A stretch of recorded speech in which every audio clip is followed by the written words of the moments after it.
So you're just gonna be ridiculous. Okay, okay. What is going on, everybody? It is freaking Monday. It is Brunch Before Lunch, episode 32. We are doing this bi weekly space over Keylontic Science, where the subject matter is Indigo Children. And we're going to dive in a little bit more this week. And we're going to be doing it with my girl, Rax, who is just a fantastic person, coming with all these facts. So, we're going to get into it. We're going to let things cook and say what's up to see how she was doing, how her weekend was going, and let some people come in that's gonna be in here, and then we'll eventually start. What's going on, Rax? How you doing? Oh, doing pretty well here. Looks like a beautiful day outside, so that's always good. And yeah, not too much that's too exciting, really, or out of the ordinary, really, today. Um, but yeah, what about you? Not bad. I was outside smoking a Blood of the Pharaohs, which I thought was very fitting for the day with all the stuff we're gonna be talking about. But it's from the brother Don Juan that came to my non-smoking section space. He has a cigar company called Dignity Cigars. It's a very good company for the simple fact too that he wants to give back as well. Like he don't just want to make money off of the people. He also want to give something back to the people. So that's a big old plus. But he gave out sample packs to everybody that was in the space, which was very generous because people don't have to do that. Now, the other company that did that was Aria Exclusives, which I support them as well because they're good people out of the Dominican Republic. Um, and I was enjoying the cigar. I took pictures, did my little video, do my little marketing promo stuff. And the next thing you know, my niece texts me, "Could you come get me from school?" I'm like, fuck. I knew I had a feeling in my bones that you were gonna hit me up for that, like before I had to do my space. So luckily her school was only 7 minutes away, and from 7 minutes from there is 7 minutes to my sister's house. So I got all that knocked out, but I didn't get to finish my cigar, which I can't wait to finish it after the show. But I look at it as the plus part is I don't have to get off here and cut it really fast if we're really into it, into a flow. We could just keep going without having to worry about time unless somebody has something else. But it won't be on me that we have to shut it down this time. Um, Based on the fact I gotta get my niece at I gotta leave at 1:30. But it was a good weekend. Did a lot of gaming over the weekend. Did some editing. If people have been checking out my editing videos I've been doing, I'm getting a little better at it, throwing a little stuff in there and just working on creating and not overthinking, which is extremely difficult to do for somebody like myself, as well as me being a Capricorn doesn't help that it's like doubled up. But I'm just trying to have fun out here and make some mistakes and correct and do my thing. So, how was your weekend though? Because I could have swore you went to a concert or something, didn't you? Oh yeah, it was good. On Friday night I went to see Mungo's Hi-Fi live in concert here at Motorista Studios, which isn't too far away from me here. It's the first time that they have performed with Eva Lazarus, who's their current kind of head MC for the group, and they're from the UK, from like Scotland to London. Like it's a group of them. I think there's like 5 or 6 of them altogether because it's like a big production team, I'm pretty sure. And then, Eva is like the main like vocalist slash MC.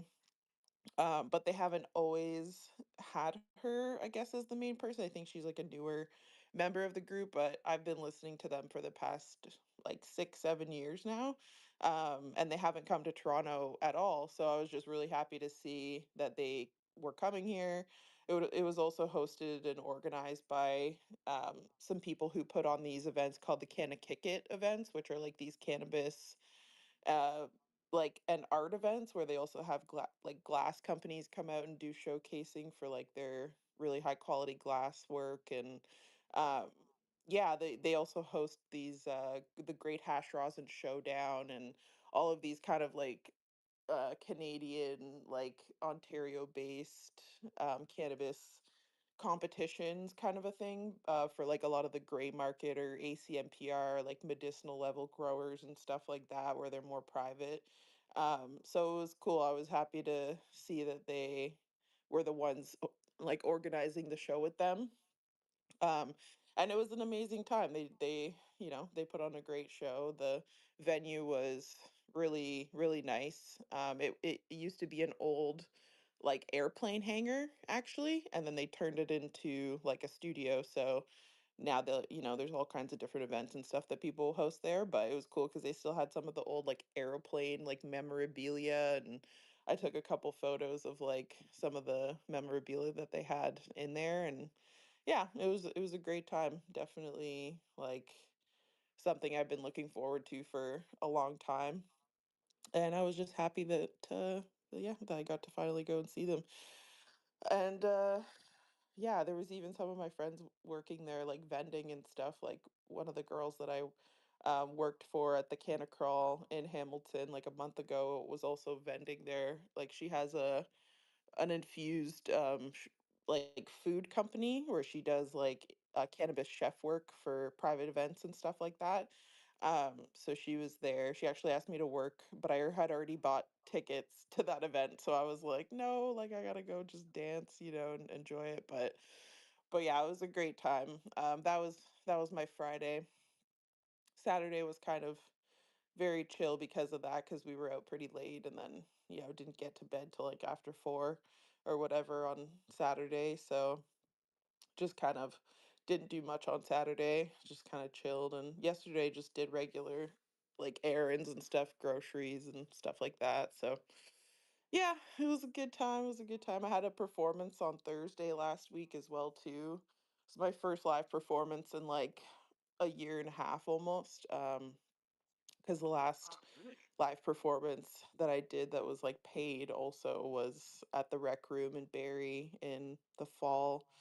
Um, Not last year, but the year before. So last year was very hectic for me. I didn't really get a lot of chances to really perform live. I was really just focused on like my DJing stuff, practicing with that since I got the decks last January, and then also just like finishing up all the demos and creating like the music that I'm now working on getting finalized and mixed and mastered for like the EP that I've been working on. But yeah, yeah, it's good times, you know.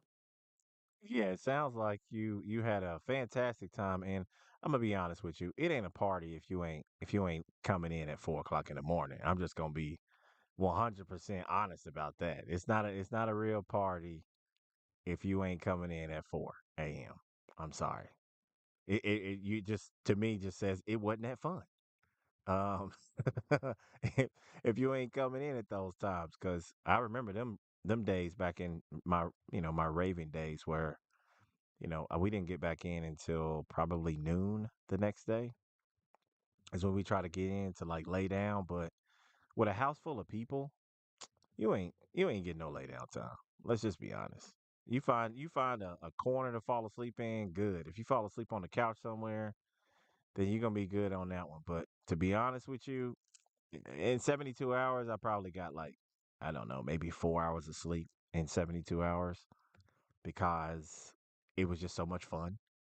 You know what I mean? So I'm happy for you. I'm happy to see that the wheels is rolling. Do you know what I'm saying? I'm happy to see that the wheels are rolling for you in a good way. You deserve it, you know.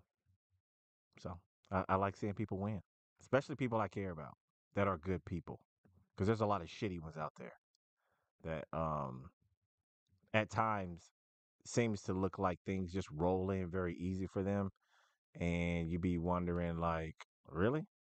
You're like a straight up douchebag. How does that work? Um, I'm a good person, and I try to do good things for people, and you're like literally a douchebag, and it just seems to roll out for you. So I like to see good people win. It's always a plus in my book. It makes me feel good too, and it lets me know that like my time is coming by watching and seeing the successes of the people around me that are working just as hard as I am. You know, No, that's how I feel about that. definitely. Yeah, it is nice to see. Like it's not not always super common. I mean, everybody has their like ups and downs, I think, just in life in general, right? Like it's never just a consistent like one way.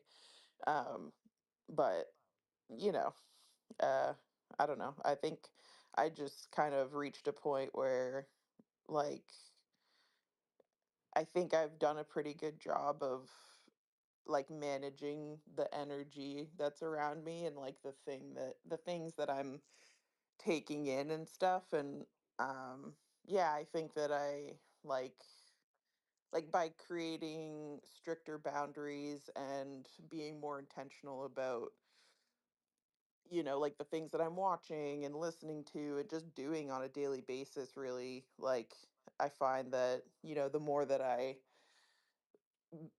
kind of really focus on that and balance those things out like on a daily basis, I think it seems like, things tend to get a little bit better like over time just of continuously kind of doing that, because I think this is a big part of what the EP that I'm currently working on is about. Actually, it's called Unbecoming. um and it's kind of a double entendre as well too, because it's like both unbecoming, as in like letting go of the things that were put onto me like growing up. And I think that happens to all of us, like we have older people in our lives, people we look up to, whether it's like family or society or celebrities or all these kinds of different things that, we get impressioned by when we're kids. And um, I think like one of the biggest things as an artist at this point in time for me is just, being the most authentic version of myself that I can be. And like, what is that, And I think like using art as an exploration tool for like your inner self and figuring out how you can really express yourself using different things, that's what's really like helped me to even get to this point in life at all. Like I've always said, like I owe my life to music, because there's been many times where music was the only thing that helped me make it through certain things. And so yeah, Unbecoming is like about, me just reclaiming my own soul really, and just continuing to nurture that and find myself through that process really. And it's not even really finding myself, it's more just remembering, I would say, taking off all the layers of the extra shit that was kind of put onto me from many people over time. um and yeah, and also just unbecoming, because I think it's funny how people will say, like people that are super prim and proper or whatever will say that something might be unbecoming, like as in like embarrassing kind of in a way. And I think a lot of people, we look at like cringe culture nowadays, right? Like cringe culture is a good example of people kind of living in their ego, I guess, like in a mass sense, like without them realizing it as well too, which I find really interesting to observe. But it's like, I'm taking ownership of my own, unbecoming nature, I guess you can say, of, that cringe culture aspect of expressing yourself like to the raw form of whatever that is for you. Which many people I think we know like would never do in this day and age. Everybody, so many people have secrets and leading double lives and different kinds of, they present different personas to different people and all these different things. It's like I think a lot of people just don't even really know who they are, and some people don't get the opportunity to really do that for themselves, depending on a lot of different things. But yeah, so yeah, that's just like about where that came from, I guess. No, that totally makes sense. It sounds like you in your flow right now, and as they like to say, as I like to say, in your motherfucking bag. So there is. There is literally nothing wrong with that at all. I love it because we've had those deep conversations about things of our situation and what's going on, and um, being in those situations, how they like damper our creativity. We feel like we're like something's on top, kind of pushing down on us, where the thoughts and the energy flow of the things that we want to create seems to be getting snuffed out like a cigarette in an ashtray. And it's just like, bro, when it actually comes back like it is right now, you don't want to stop. Like I can't stop editing shit. I edit something every single day. But the cool thing about it is that a brother that does artwork, and I believe I spoke about it before. He lives in Colorado. Colorado. He was in GB's space, and he was talking about that he does a piece of artwork every single day, and he does it on one canvas, and he'll just keep painting over the same canvas over and over again for the 365 days. I think he's on like 400 and something now, but he I don't know it well. I think he understands it in the way that I had said something about it in that space, that he's cultivating creative energy, like positive energies. Like he pretty much has a altar that is used on canvas, because every time he uses them creative juices and that positive energy that he puts into that canvas, he's literally just like stacking up a giant canvas battery of like positive energy that is just radiating like the sun. So um that kind of has stuck out to me now that I've been editing every day. Something I've been doing gaming every night, and spaces that I've been in, I've been streaming them. I streamed the Wake and Bake space on Saturday, so I'm putting myself out there more, as well as doing more posts on TikTok as well. And I'm approved for live, so I'm gonna do more lives. It's just that I'm trying to. I don't want to be on there rambling about nothing. Like if I do a live, I want to be on there actually speaking about something in depth that may get people to think, may get them to follow, or maybe get them to comment while they watching my live. So I'm learning and pulling myself out of my comfort zone, no matter how scared I am and fearful of what people may say and then all that kind of stuff. Because technically, I think that's just me being in my head. Because if anybody really knows me, I really don't give a shit. Like I say it all the time. I don't give a shit what you think about me. And really and truly I don't. So you have to remember who you are, who the fuck you are, and what you're here for. And that is not the easiest thing to do, especially in this day and time where whether you look on television, you listen to music, you being around people, a lot of just negative people and a lot of negative energy is just encapsulating people, and um they falling for the okey doke on that. So right now is like the best time for you to go out, walk in the grass, try some new things that you never tried before, because you're telling the universe that you are ready and open for receiving what it has to give you and what it's offering. So I'm stepping into that more, even with the fear. I'm just going to be the fool and step right off of the cliff and look up, knowing that my ancestors and them are going to put a foot plate under me every time I step. That's going to make it so I don't fall. And that is like a difficult thing for quite a bit of people to do. So I'm still learning. It's a learning process. Like I tell everybody, I'm a forever learner. I do want to say that I was in a space with Leslie. It was Leslie, Jess, and Tammy, and it was over Nikola Tesla, and they were talking about Nikola Tesla, and it was a really good conversation. Like we really got into the weeds. We really got into the weeds on that one, and I really really enjoyed it. And they do it every Sunday, so with the conspiracy stuff and them talking about energy and everything, I had to step in there and I had to have a conversation with some people over things that I've practiced that may help other people.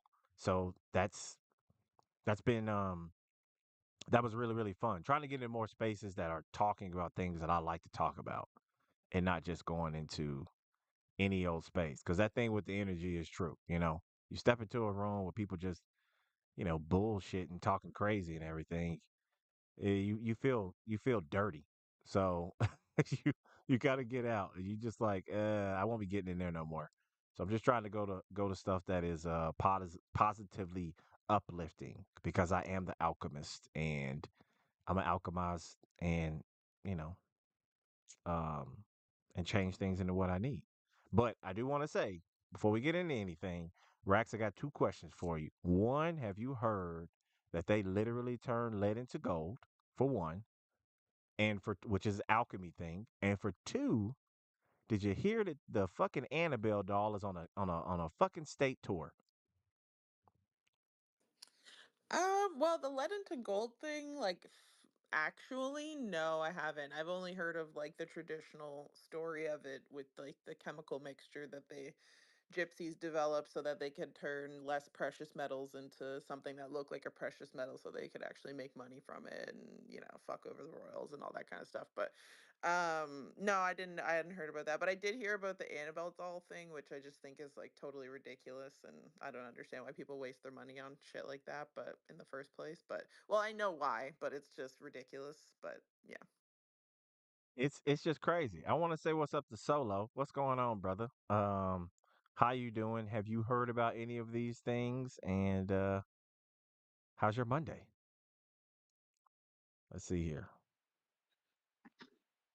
First off, can you hear me? Oh yeah, we can hear you. All right. Well, first things first, I want to say Grand Rising. Grand Rising to you, John, and Grand Rising to you, Rex. Happy Monday to y'all. Much love to you guys. Oh, so how you been? You been all right? I'm good. Actually, I've been working, man, a whole lot. So, like, I haven't really been in any Twitter spaces. I listen to them at work. So, I've been just working, man, just working a lot in real life. And then, still doing working on the cannabis activist thing. So, I'm working around the clock. Today is my day off, so I'm here in spaces, hanging out and chilling and catching up with my people. Well, I appreciate you coming through as always and saying what's up and greeting us with your presence. My day off is Tuesday. So tomorrow is my day off and if my sister gets all of her stuff in Charlotte, then I'm about to drive down there and install of her TVs and patio furniture and all that stuff and then drive back. So it's amazing to me that like so many years ago in 2015, I said that I want to be more of a man's man. I want to know some man's man skills because I didn't know how to read a tape measure. I didn't really know how to use tools like that. And then Mm-hmm. after having a job installing appliances and having to build shelves and cabinets, oh, I'm a man's man now. So I, I'm No, I I'm understand. grateful I for that. can relate. I can relate. So I don't really know too much about tools either. I'm telling you, like it's really bad. But you're a guy, and when you're around other guys, it's that macho thing. Like, yeah, I know how to use tools, whatever, right? You know the case, right? So I had to over the summer. This past, well, not I would say not this, yeah, kind of past summer. I had to remodel my bathroom, and I learned how to do that from scratch. I put in a tub, a shower, drywall, flooring, how to put a toilet in, the whole nine. And it's actually good handyman work because it's kind of life skills. Even though it's not my thing, at least I know some of it. But it is kind of life skills. If you don't have the plumbing, if you can't afford plumbing or you can't afford how to do this, you have to learn how to fix it on the fly. You know, Not to be self sufficient. So let me ask you that. I'm gonna ask you the same question I asked Rack. So have you heard about the Annabelle doll taking a state tour around the United States? And have you heard about the? I think they use the collider to turn lead into gold. no, this is the first time you're hearing about this. Please educate me. Okay, so the collider they actually smashes molecules and technically people believe that they're opening portals and stuff too, which I don't put it past them. When you got like $1 trillion budget, you literally can play God, you can do whatever you want. But they did that, which is like that's like deep esoteric things, especially in the world of alchemy. That's what you read in all those old alchemy books about them turning lead into gold, which is very interesting. But the thing that pisses me off is the Annabelle thing. And the reason is because the Warren family, I do know quite a bit about them. I have quite a bit of their books, seen their movies, and I've watched a lot of her interviews when after her husband had passed, as well as I watched interviews when they were together. And they always said the same thing. There is not one thing that is in their storage in their house that should leave that room because it is constantly blessed every day. Holy water, you know, prayers, like all that kind of stuff. And it's concealed, it's contained in that building. So, in that room. And once you take it out of that room, that's a problem because she literally said the Annabelle doll, out of anything in there, should never leave this room. It should never be touched. It should never be handled. And these people said that they put it in a box that's supposed to protect it by its being prayed in holy water and all that. When I don't think they understand, none of that shit matters, especially when it comes to traveling, because y'all know, as well as anybody else would know, when you travel to a different place, the climate is different, things expand and contract. And when you have something with that pure amount of evil, it seeps through the cracks. They had it in Louisiana, and the largest plantation in America burned to the ground. And when it left New Orleans, and when they tried to put it out, they thought it was the fire was out. The damn thing started right back up again. So it's dumb. It's in Marcus's city right now. It's in San Antonio. I don't really know. I haven't looked up like where it's gonna be at, but anybody to think it's a curiosity or to be cool to be, do not go anywhere near that fucking thing. Don't go near the buildings. Don't be on the street by it. Don't be in a block radius of that thing. You want to be as far away from that thing like it has the plague, because technically it does. And the climate that America is in right now, that is the worst thing that you could put out and let it just go to different cities when you have all of this turmoil going around with people with their, lack of money, inflation, people poor, people being hurt, people's fuses being extremely short, where people are just getting murdered out of nowhere, beat up and all this other kind of stuff, assaulted. It's not something you should be carrying around like it's a fucking purse.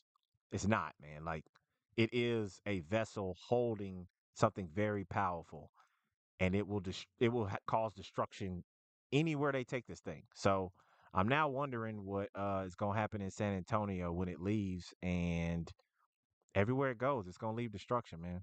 It's just stupid. And I knew right then when Marcus said it on Wake and Bake on Saturday that the Warren family, everybody in that family had to have passed. The husband and wife had to have passed, because there's no way that they would allow that thing to be taken out of there ever, or anything in there to be taken out. So it actually really pisses me off because I know it's just based on money. That's all it is. It's based on money. They don't believe in it. They think it's just like some trinket, because there's no way that they could believe in that and what's going on and what that actually represents, and still take it out and be like, hey, let's go drape this thing around the country in different cities and make some money off of it. They would never do that. So, and it turns out they did. Both Warrens have passed. So now I don't know who has control of it, but whoever it is needs to be punched in the fucking head, because you are messing with things you do not understand and that you don't believe in, which is fine. But like I always say in here, just because you don't believe in something doesn't mean it is not powerful and It's that it almost isn't true. worse. It's almost You worse know, that they don't believe in it, honestly. It's almost more dangerous that way, Next. because they just don't understand what they're doing, which is, that was one of the biggest things that was said to be like one of the bigger tricks that, Satan ever pulled on all of us, right? Making us all think that, you know, it wasn't real, right?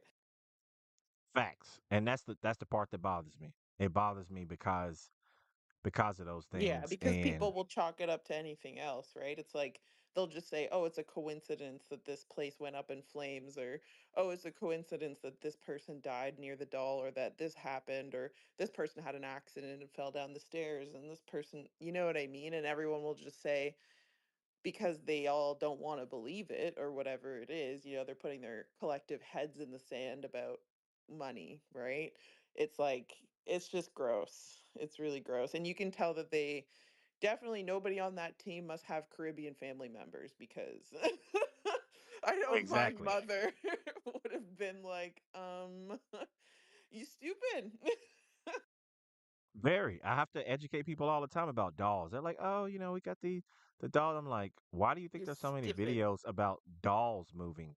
It's because a doll is actually a vessel. That is not what a pretty much originally they were using dolls for. They weren't using them to parade around and put dresses on and shit like that. They were using them to conjure and put things into that they need to lock away. And these fools, matter of fact, here go one for both of y'all. Do you know where that doll is in San Antonio? It is at the Alamo. And right down the street from there is one of the most haunted places in San Antonio. Literally, probably a stone's throw away from where they actually have that doll. just let's just give it the power grid of the most fucked up things that carry the most, negative energy that have happened. Let's just give it to a malevolent spirit trapped in a doll that moves. But there was a guy who actually tried to make fun of that doll when the Warrens were alive and they went to go there. They had people to go visit, and he was talking about this doll. This dude died on the way home from leaving that place. And you just don't fuck with it. That's all I can say. I had to get that off my chest because it's really bothering me. I know y'all can hear my voice how pissed off I am about that because you're shitting on a legacy of the Warrens. They did everything in their power to vanquish evil entities, and they made movies and books about it. These are very, very important people, and they're just literally shitting on all of that to try to make a profit when they're messing with things they don't understand. Because all we need is for that box to get damaged, for it to get broken, split open, fall apart, any of that stuff. I know y'all seen it. Anytime you see in a movie where the salt circle was broken, what happened? That evil can get out. And technically, to me, that box is a salt circle. That is just it's gonna get opened in some kind of way. There's gonna be some jackass that's gonna do something that's gonna cause that box that Annabelle is in to get popped open, broken, whatever you can think of before this trip is over with, and then we really gonna see some shit. And people can call you crazy, and call you whatever you want, but that doll has history. It has real damaging history, but it looks very unassuming. It's an old Raggedy Ann doll, like the old, like 1930s Raggedy Ann that looked like a huge pillow with horrible stitching for eyes and outfits. It's a very unassuming doll, but it is highly dangerous, and they parade it around like it's a fucking purse. It's very, very upsetting. Hey, look, there go Marcus. But I had to get that off my chest. Yeah, it's just irresponsible, honestly. And I mean, people can believe obviously whatever they want to believe, but you not believing in something doesn't make it less powerful, actually. Contrary to popular belief, I know a lot of people think that, oh, well, if I don't believe in this thing, then it doesn't have any power over me, right? I'm like, no, that's just you're scared. So that's why you think that way, you know what I mean? Because that's the easier option rather than, maybe rethinking your actual beliefs, right? But most people don't unfortunately have the humility often in them to be able to, you know, rethink what they actually believe. And again, it's because often while they may not have experienced any type of, paranormal activity firsthand for themselves. I mean, a lot of people are lucky enough that they haven't had to experience these things firsthand, but at the same time, like me personally, like I come from a family that, like, on my mother's side are herbalists and come from like the island. So there's lots of stories of things that they've been through, like in their generations, that things that they've passed down in terms of knowledge of us, of like, you know certain things that you just don't do. And I hope that more people, or most people, can realize that for themselves without having to, have a firsthand experience, especially one that's not a positive experience, because there can be positive paranormal experiences as well too, depending on what's happening, obviously. But um, you know, we definitely don't want to sort of invite any negative experiences in that way, right? So yeah, this whole situation is obviously, in my opinion, just bad news and just a lot of gross negligence. And I don't know what happened to their will. Like, I would assume that in the will somewhere that the Warrens would have like directions for handling these items, but it's possible maybe that they've just completely ignored the things, maybe, or maybe they didn't have enough specifics like around the items. I'm not sure, but I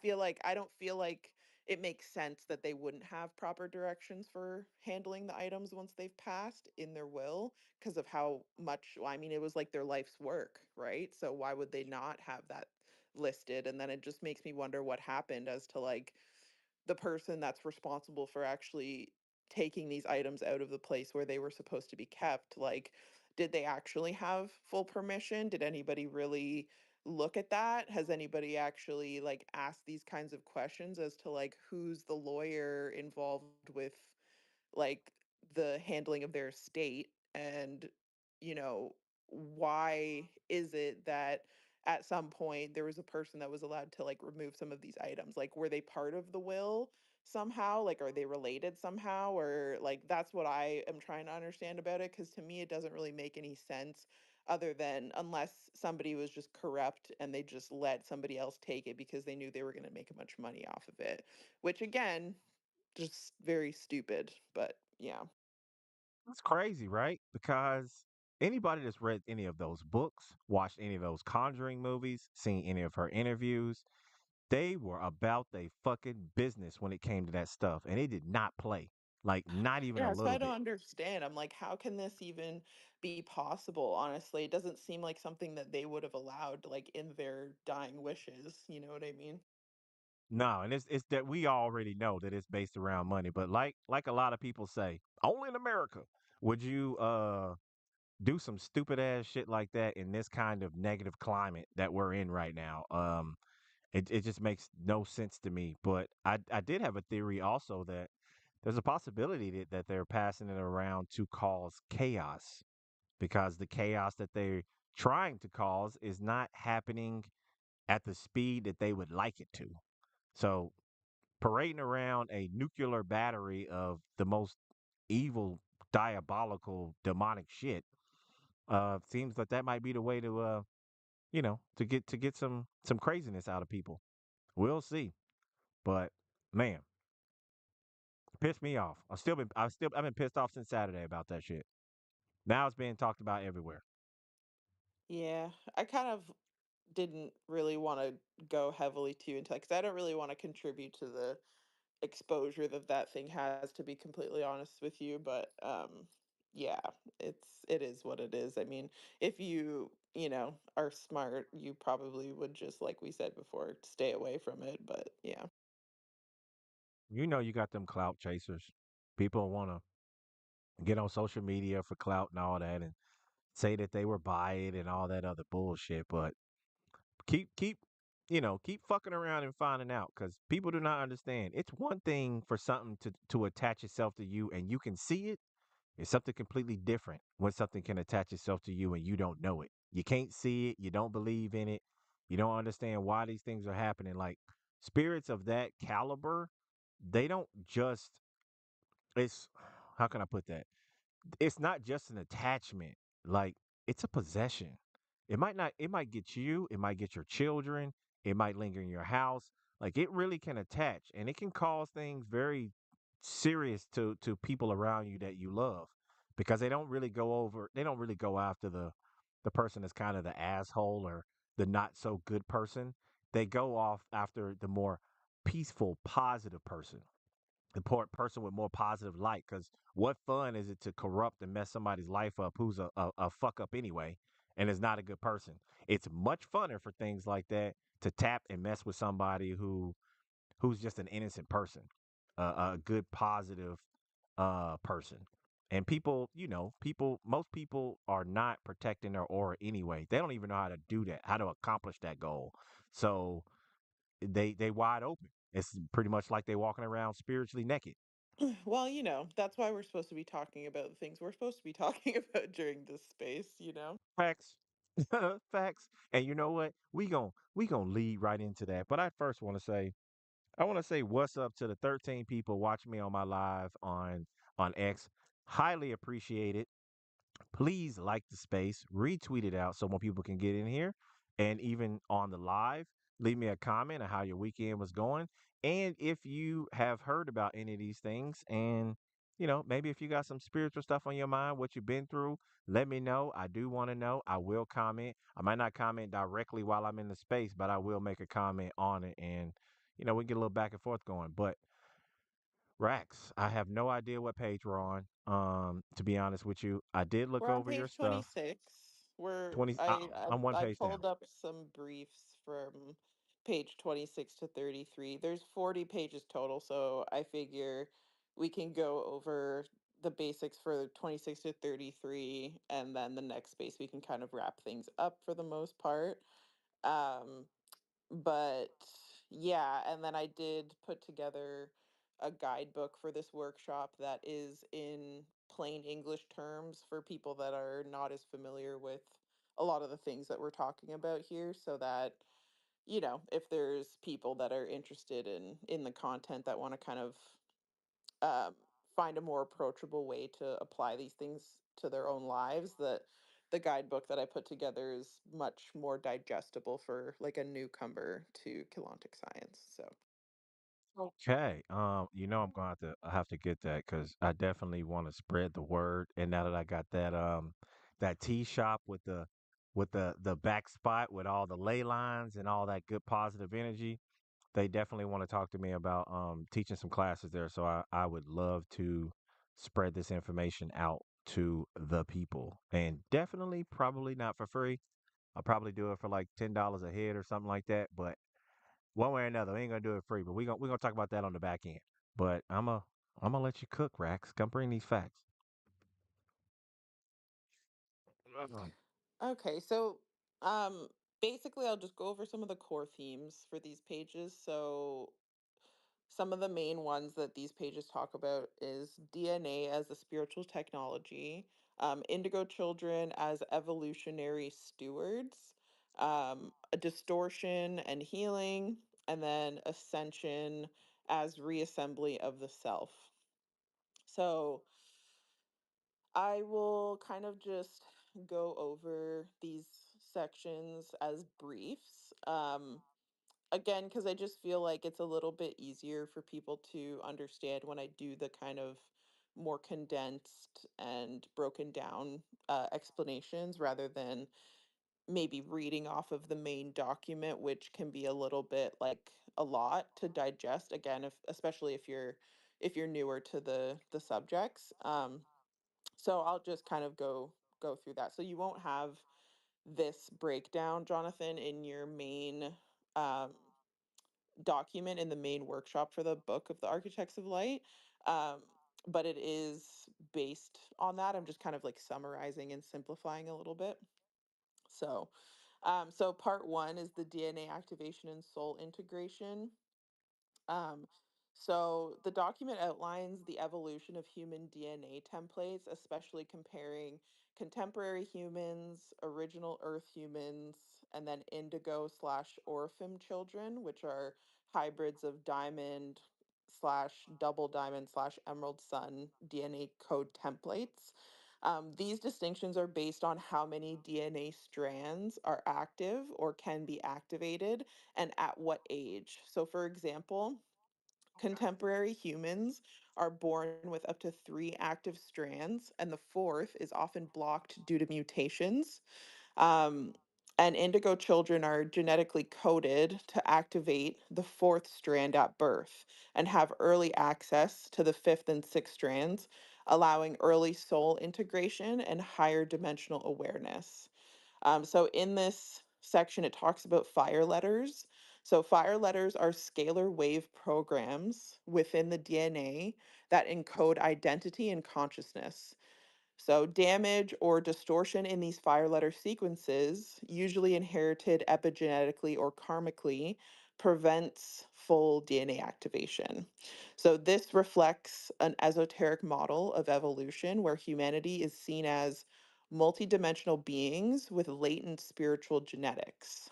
The goal is to reverse mutations, correct distortions, and reassemble the higher light body, which is the spiritual vehicle of ascension. So, two, Indigo Children and the Orphan lineage. So, indigos are advanced souls, usually from the Hue 4 and Hue 5 harmonic universes. In the first or second, I think the first and second spaces we did, we kind of talked about the different hue bands and stuff like that. So, that's kind of Yeah. earlier on if anybody needs to go back and listen to that or wants to.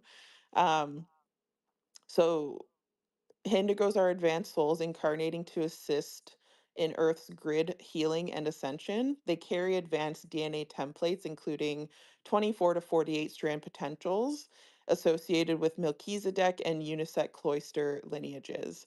Um, the lineages do get talked about a little bit in different parts of this workshop as well earlier on. Their birthing contracts, which are Palladorian contracts, are orchestrated to find parents with compatible energy signatures to anchor their higher frequency codes. So, spiritual insight on this is indigos are the quote unquote architects of light, volunteered or seeded into Earth from higher dimensional collectives. They're here to help re anchor the Christic or Christos template, the original divine blueprint that aligns with source law. This is strongly resonant with the teachings of Thoth, by the way, in the Emerald Tablets, which we've talked about before, and how this is sort of like a sister body of information to the Emerald Tablets, and how it was sort of kind of purposely hidden for a long time. I think it was a parts of it were from the Lost Library of Alexandria, which is probably a big part of the reason why. Um, and so advanced beings like Thoth himself reincarnate across ages to maintain the balance between darkness and light, assisting humanity in remembering its divine potential. If anybody knows about esoteric knowledge and teachings, you should know how many different like reincarnations Thoth has and all the different sort of forms that it takes. So, fire letters, part three, fire letters, scalar waves, and DNA distortion. So, fire letters are scalar wave geometrics that encode consciousness within DNA. Mutations or distortions in these codes, often due to inherited patterns or planetary field damage, will block the higher strand activation.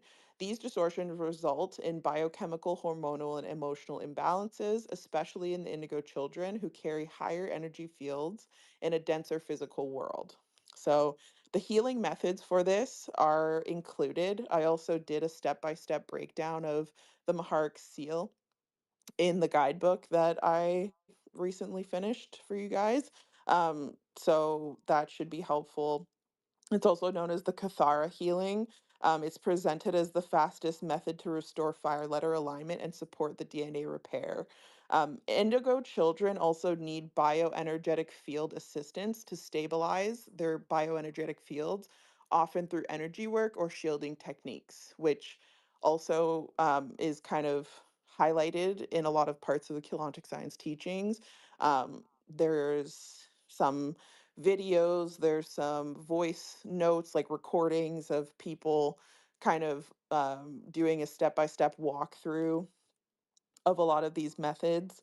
Um, that's not something that we're going to necessarily do here, but in a more in-depth representation and sort of course, that would be something that would be highlighted. Um, but there's a spiritual parallel to this. So this is mirrored in Thoth's concept of transmuting density through light and sound, an alchemical process of transforming the self through harmony with the universal vibrations. Okay. Let me ask you this then. Yeah. So So you were talking about that that certain you said certain strands of the DNA were activated at certain ages. Yeah. Yeah. Okay. And I totally can resonate with that. And the reason being is the children in my family, all are born with these abilities at birth. Quite a bit of them, especially seeing beings that aren't there or seeing passed on loved ones that come visit them, come visit the children, the grandchildren and stuff when they're born. And then I know at 9 years old is when I got the first time that I ever had a premonition dream. I dreamed of something, but I didn't like now I dream of things that may happen years later or months later or something like that. But at 9 years old, I vividly remember that I dreamed of what was about to happen when I woke up, like an hour later. I literally came downstairs and as a 9 year old, I even remember this. I'm looking around and thinking to myself, didn't I just dream this? As a little kid at 9 years old, and it turns out that was the first time that I guess I might have been activated. But then I got activated again 9 years later. Holy shit. I just had that just blew my mind. I just got activated 9 and 9. Um, fuck. Um, okay, I'm a little beside myself because I never noticed that before until right now. Oh man.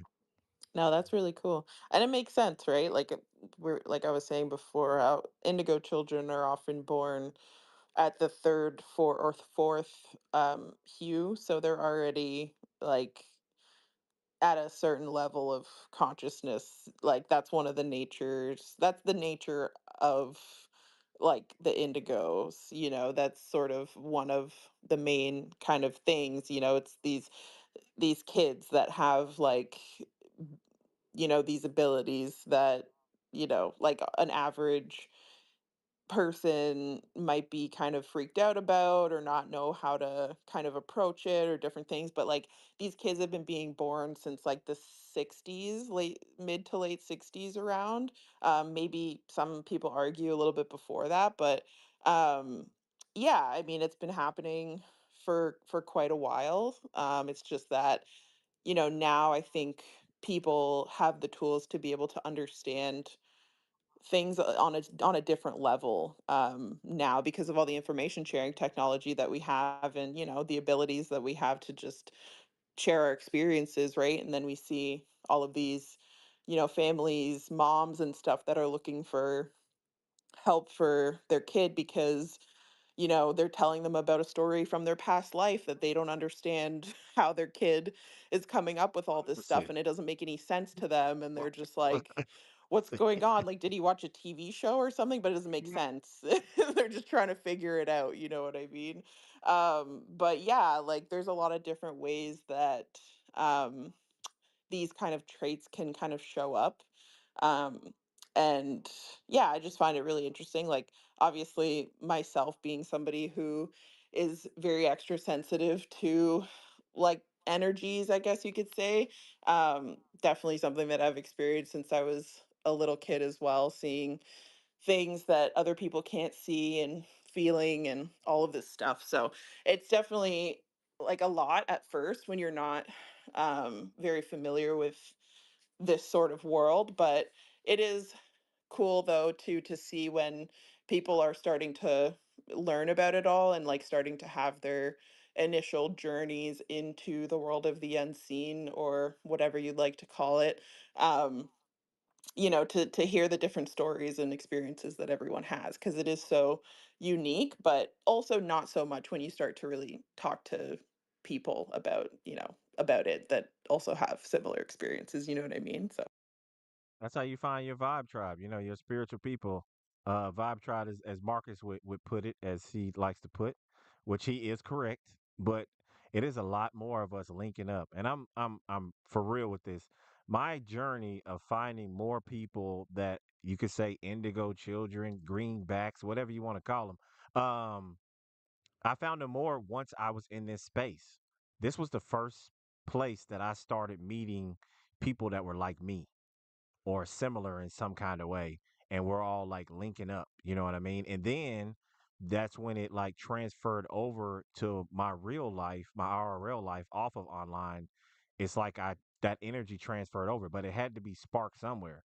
You know what I mean? Because me and Marcus talking about it, we dive into more that we're more similar than being different, and then find out that he's Blackfoot and I'm Blackfoot. We're related, no matter what. We're related. And then the woman who's at the apothecary shop, the witch shop or whatever here in Winston Salem, who does readings and stuff from Louisiana.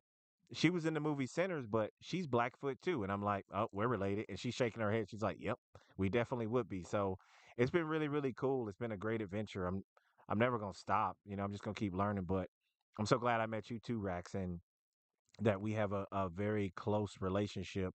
Especially what bonds us is us both being Capricorns, as well as the other things. But the information that you brought me with this, I am highly grateful for, and I will do whatever I can to get the message out to the people. You know what I'm saying? So, it's all teamwork to make the dream work on this one.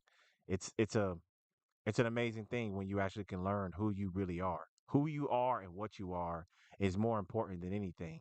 And before you pass on, those are things that you need to know, that you want to know, because you knowing that about yourself and putting out the information unlocks things from other people. Like the whole time, Rax, you reading all that stuff off, you know what happened to me. I went into a meditative state again and the room started looking a little fuzzy.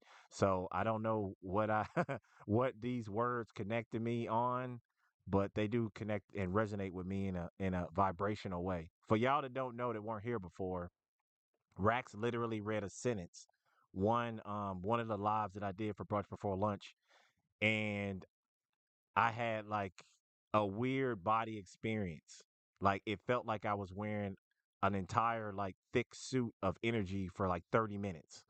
Every time I moved my hand or I moved my head, it felt like something else was moving with me. And all she did was read a little sentence. So I know I'm connected to this stuff in some kind of way. I just ain't found out what that is yet. But I get my answers. Somebody dropped me. One of the birds dropped me a big feather yesterday, a huge feather, biggest feather I ever got, and it's just sitting in the yard, just waiting for me to pick it up. A huge black feather. So that made me feel good too. But I'm gonna let you continue. You know how I ramble. Oh, that's nice. No, that's always nice when the animals leave you gifts. I mean, I think that you might have like an affinity with animals or something. Maybe that has something to do with your capabilities, because, some people are just more akin to being able to communicate like telepathically with animals versus like other humans. So, not to say that that couldn't be a possibility as well, but it seems like you have an interesting relationship with the animals, or they I seem to, do. like seek you out in a way. I So, do. That the woman Quatita Dean is the one who let me know a lot of information, and she gets she does, I think I said it before, she does these mystetics where she allows the deities to like take use her vessel. And she said it was the same thing like the movie Split, where she literally sits back in a chair in the room and another one sits up and steps into her body, and she's just watching things happen, but she can't do anything about it. You know what I'm saying? And animals do. And literally Papa Legba came through and told me directly through her that he straight up said, "Oh, you're Dr. Doolittle. You the guy that's got the connection with animals." But it is very true because they always they always send me messages, especially dealing with anything that can fly with birds. Like right now, the mockingbirds around my house. I told y'all I got three of them. Here lately, in the past, like probably 3 or 4 days, they have become extremely aggressive and very talkative to each other. It's three of them that perimeter the actual property of this house. And if a raven comes by here or something like that, they will fly that mug off. And I mean, they've been doing that consistently. They weren't doing that before, so they must be protecting me from something. But you can hear them talking to each other all day, and it's almost like they're telling each other like, you need to be over there, you need to be over here, because you can watch them come together speak to each other, and then they fly off to their key points of where they're protecting around the house, and that just lets me know I'm highly protected. But even when I went to go get my niece, guess what bird was sitting on the railing when I walked up the steps? The blue bird from the Bob Marley, the three little birds. One of them was sitting right there, and as I'm walking up, I tell it gratitude, how you doing? The bird looks directly at me, and it looks like it nodded its head down, and then it just flew away. The most beautiful brown and blue bird. It's called I think it's a northern bluebird. It's prominent blue colors, very, very vibrant. But I always see them in threes.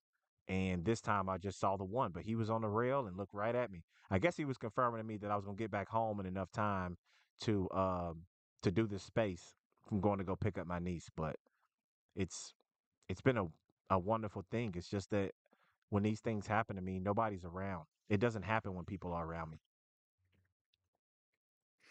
Yeah, well, I Mm-mm-mm. guess that makes sense too. It's much like, how we're supposed to sort of pray in private. It's sort of not to say that you can't, do that outwardly, but I just mean your relationship with spirit is your own, right? So, like the things that are going to happen to you when you're in a certain flow and state are going to be different than how it is when you have other energies, humans like affecting your bioenergetic field, right? Because that's ultimately what happens, right? And that's why it is so important for us to be very selective about, who we have around us, where we're going, energetic hygiene, clearing and cleansing on a daily basis, and different things depend, especially when we're going into like large crowds or groups of people, things like that. I mean, even just the other day, I was coming back from my performance there, and I was about to get on the streetcar to get back to the subway and head home, and randomly this homeless guy, he was like eyeing me from across the street, which is really weird. Obviously you just try not to make eye contact and like keep it moving, and I keep walking, and then as I get up to the streetcar, the guy like walks by me, doesn't say anything, but he like tapped me on on the elbow with his elbow, like hit me like that with it. And I was like, okay, like just keep it moving or whatever. But then it's like, if somebody isn't educated in spiritual hygiene, they might not come home and sage and cleanse their energy field, right? Which it's like you don't know what anybody, regardless of who it is, could have on them in terms of energy, right? So you just have to keep those things up. Again, especially when you're, in public and stuff like that with strangers. So but yeah, no, the animals is something else. Like that's a very benevolent connection. And obviously the fact that you have like the certain birds around you kind of protecting you from the familiar spirits or other things that might be, too curious for their own good. That's a huge blessing. I'm sure your ancestors probably have something to do with that as well too. So, definitely give thanks for sure. Oh, oh, crap. But I do have two more sections that I'll read through, but Marcus is up here, so we'll see what Okay. Marcus is saying first. What's up? What's up, brother? What's up, brother? Hey, I'm glad I was able to come pull up. Just dropped off my little homie at his little therapy sesh, so I'm done for the day. I don't have to work. I'm glad I was able to catch it. Y'all been on Ah, point today. Y'all been hitting so many things. Rags talking about the lost library. I haven't heard anyone mention that in a very long time. So, and then talk about kids and stuff. Look, my son. So I'm open with my kids and shit, and so I straight up asked him. I was like, so because I know what I have, and I know what abilities I can do, and so I was kind of seeing what if they had any of that, right? And so I found out early that my daughter can astral project, so I can this is dream dope walk, shit. and so when I was in Africa, she was having really bad dreams, and so like I would enter her dreams and let her know that dad's there to protect her and I make sure she's all right or whatever. I come home from that deployment and she's like, I walk around the house when everybody's asleep. And I'm like, are you awake or are you asleep? And she's like, I'm asleep, but I'm awake. And I was like, oh, I know what she's doing. She doesn't know what she's doing yet, but I know what she's doing. Let's see. And so I was like, okay, so check. she astro projects. So now it's like, well, what does my son have? And I'm like, you do you sleepwalk or I'm just asking him random stuff. He was like, nah. But then he just casually goes, no, but I dream the future. I was like, excuse me? And he was like, yeah. He was like, nothing big or crazy. He's like, sometimes I like dream the I'll future. see like what I'm gonna do in class like in a couple days. Like I dream it. And I was like, interesting. Oh, he's got the gift of deja vu. Yeah, I have that Yeah. one too. So That's awesome. mine is just on a much larger scale, whereas like I'll see something in my dream and then it'll happen like anywhere from a month to 3 months later. And it'll just come out of nowhere. I'm like, oh, like there was a time when this is crazy. All right. So pretty sure one of my animals is a dragon. I was also born in the year of the dragon in the Chinese zodiac. So I was on a dragon, and then I landed somewhere in Europe in this dream, and I was on one building, and the building across from us was on fire. The dragon didn't set it on fire, nothing like that, but the building was on fire, and I was like, "Dang, that's crazy." That I had that dream in August. In November of that year, there was a building in London that was on fire. And I was like, that building looks Ah, oddly familiar. And then the camera pans, and I was on top of the building right next to it. And I was like, wow, that's trippy. That's trippy. And so that was when I kind of realized that I was like, that's when it clicked, I should say, that I was doing that. All the other things kind of happened like out of nowhere when I was in Africa. It was just a crazy cosmic sequence. It was a blood full moon. There was a lunar eclipse. There were 6 planets that were in retrograde, and those 6 planets that were in retrograde were the same 6 planets that were in retrograde the year or the year I was born. During the time I was born, it was also my 30th birthday, which was my Saturn return. So like there was a lot Oh, of shit happening while I was in okay. Africa. That makes so much sense, honestly. When you said Saturn return, I was like, oh, and then the planetary alignment from the year you're born too. That's so symbolic. Yeah, it was a rowdy 30th birthday in Africa of all places. So yeah, it was interesting to say the least. But then when that happened, I guess when I got like really activated and like my kids, like it hit my kids the same way. So yeah, No, interesting. But that's yeah. really cool. That's really interesting. I I love it. wonder I wonder how your kids would think about this stuff. I'll send you if you want the documents that we're kind of working off of if you want to also go through that yourself, like just in your own time. And then also I made a little guidebook for the workshop so that it's just a little bit easier to follow along, especially for younger people or for people that are just brand new to esoteric like teachings or studies.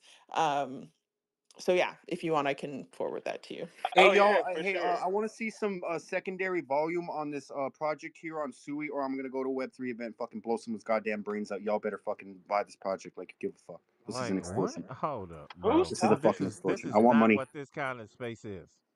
Like, Who's I don't give a talking? fuck, brother.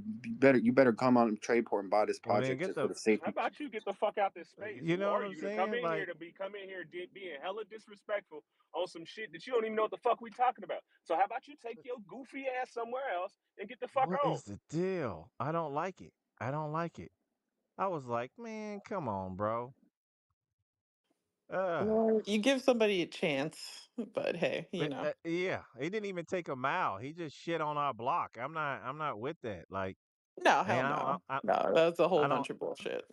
I don't like that at all. And I'm just like, bro, you need to get up out of here. I looked at his stuff. I was like, maybe he's gonna actually talk about something of substance. But then he got up here. No, I You know. I know. like you're a fucking dickhead. I'm good on that one. But Marcus, I do want to give you a disclaimer. The disclaimer is when you dive into this shit, you gonna feel you're gonna feel some things, my brother. You're gonna feel some vibrations from what you read because we are related, being both Blackfoot, and a lot of our stuff overlaps each other. And if Yeah. I'm reading these things and studying them and I'm getting like my body vibrates and I'm feeling different, feeling like I'm more awake now, I'm pretty sure it's going to happen to you too. Yeah, and the thing is, like, my kids are all for this stuff too, because like we be talking about all kinds of stuff. I talk to them about aliens and everything. Like we be talking about all kinds of stuff. So they all for anything that Dad wants to talk about and share with them. So it's pretty awesome. But yeah, no, I've been doing some. Me and one of my homies here. Uh, we're essentially like, I mean, we're spiritual brothers. It's crazy. So like we like went down this whole path. Like we were like finding out like he's got water in his chart, like where mine is earth and I've got earth where he's got water. Like we were like literally like complete like polar opposites, like the union. Like that's like my brother. And so me and him been talking or whatever. And we just been going down this rabbit hole of the gate process, the gateway process and all of that shit, and then like how it correlates to the gifted and talented kids. And then like something you said, Rex, like resonated because we were talking about how this all kind of started around the 60s. And then you said Indigo Children who were starting to be born around the 60s. So like the correlation is outrageous. That's how I work. That's how I work. Rax, we're gonna let you get back to it, okay? Because you know we're gonna keep talking if we keep talking. No, it's all good. All good. Okay, so I think I was on the fourth section. There's just five kind of summaries for this part of the workshop. So number four is dimensional identity and ascension structure, which is on pages 28, 29 of Architects of Light. Um, so the key structure is that the human identity is 15 dimensional, organized into five harmonic universes or hues. Each hue represents a set of three dimensions and is tied to a phase of spiritual identity. So, hue one to hue three is physical, emotional, and soul levels. Hue four is avatar identity, and hue five is rishi, which is ascended master identity. And then the diamond sun DNA template, which there's a diagram in this part of the workshop that kind of just shows you like structurally what that would look like. um, so the Diamond Sun DNA template allows progressive reconnection to all 12 dimensions and beyond in advanced templates. I think it goes up to 48 potential strands. Um, but obviously that's like, somebody has to do a lot of work to get to that sort of point. But obviously then at the same time, there are people who are born at much higher frequencies or like planes than others or whatever. That's the whole thing of the study of the indigo kids and like what really separates them or makes them kind of different, but similar at the same time, right? Just like, yeah. Anyways, it goes into all of that. We've already kind of talked about that as well a little bit too. Um, so part five is the growth cycle DNA activation timeline, which is page 30. There's a comparison table. So contemporary humans, so the DNA is mostly dormant between strand three or four. Um, Full ascension is not possible without healing, of course, in a contemporary human. Original Earth humans could fully ascend by ages 33 to 44 through natural DNA progression. That's more like indigenous groups and things like that. And then indigo hybrids designed to activate up to 12 strands by age 33 with avatar embodiment possible in their 20s. That's We did talk about that a little bit before. The indigo hybrids that are coming from a couple of different star seed groups that have some different sort of DNA activations already started before birth. If Yeah, it's we won't go into all of that. It's a lot. But we have gone into some of that in the past in these spaces, which are all recorded. So if people are interested, they can go back and listen to that. So the key message is that indigos are evolutionarily accelerated, but distortion in their DNA can derail the path. So thus biofield correction and spiritual support are very crucial to the ascension of the indigos.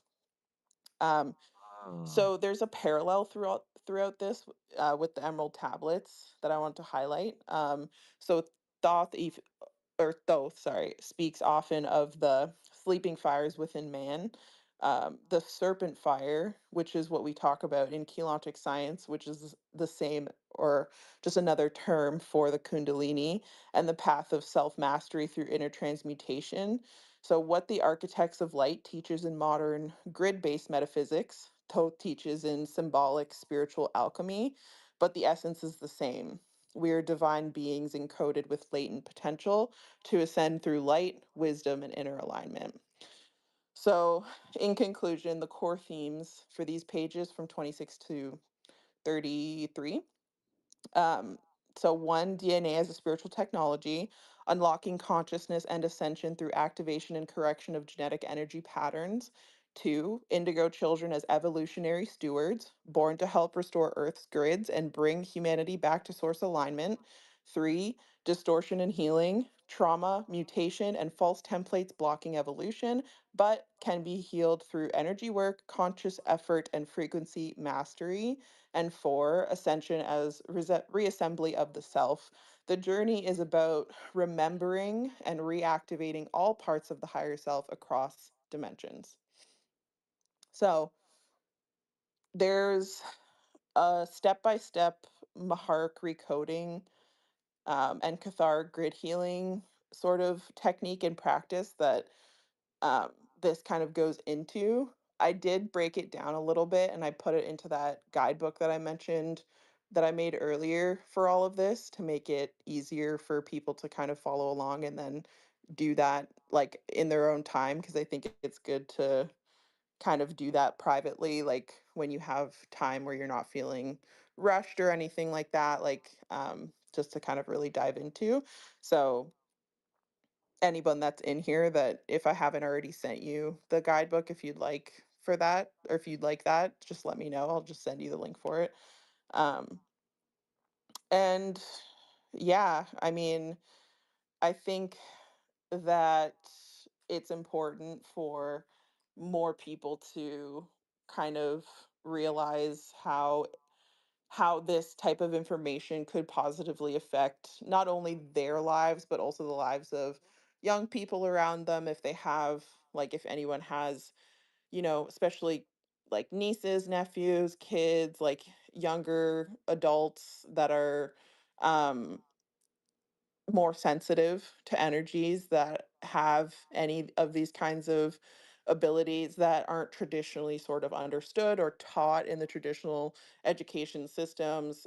It can be really challenging for those young people to go through life without having any tools of how to manage their own energy and how to properly, cleanse their energy fields, ground their bioenergetic fields, and perform different forms of sort of energy sealings and healings through, tears, different traumas and things that, create these sort of energetic leaks in us, especially when we're young because we're so impressionable and we have so many people around us all the time sort of telling us how we need to be um, without really fully understanding the complexities of what some of these kids could be going through, especially if they're very sensitive and have more active sort of um, things happening around them. Obviously, there's a lot of things that can play into that depending on your geographical location, your family lineage,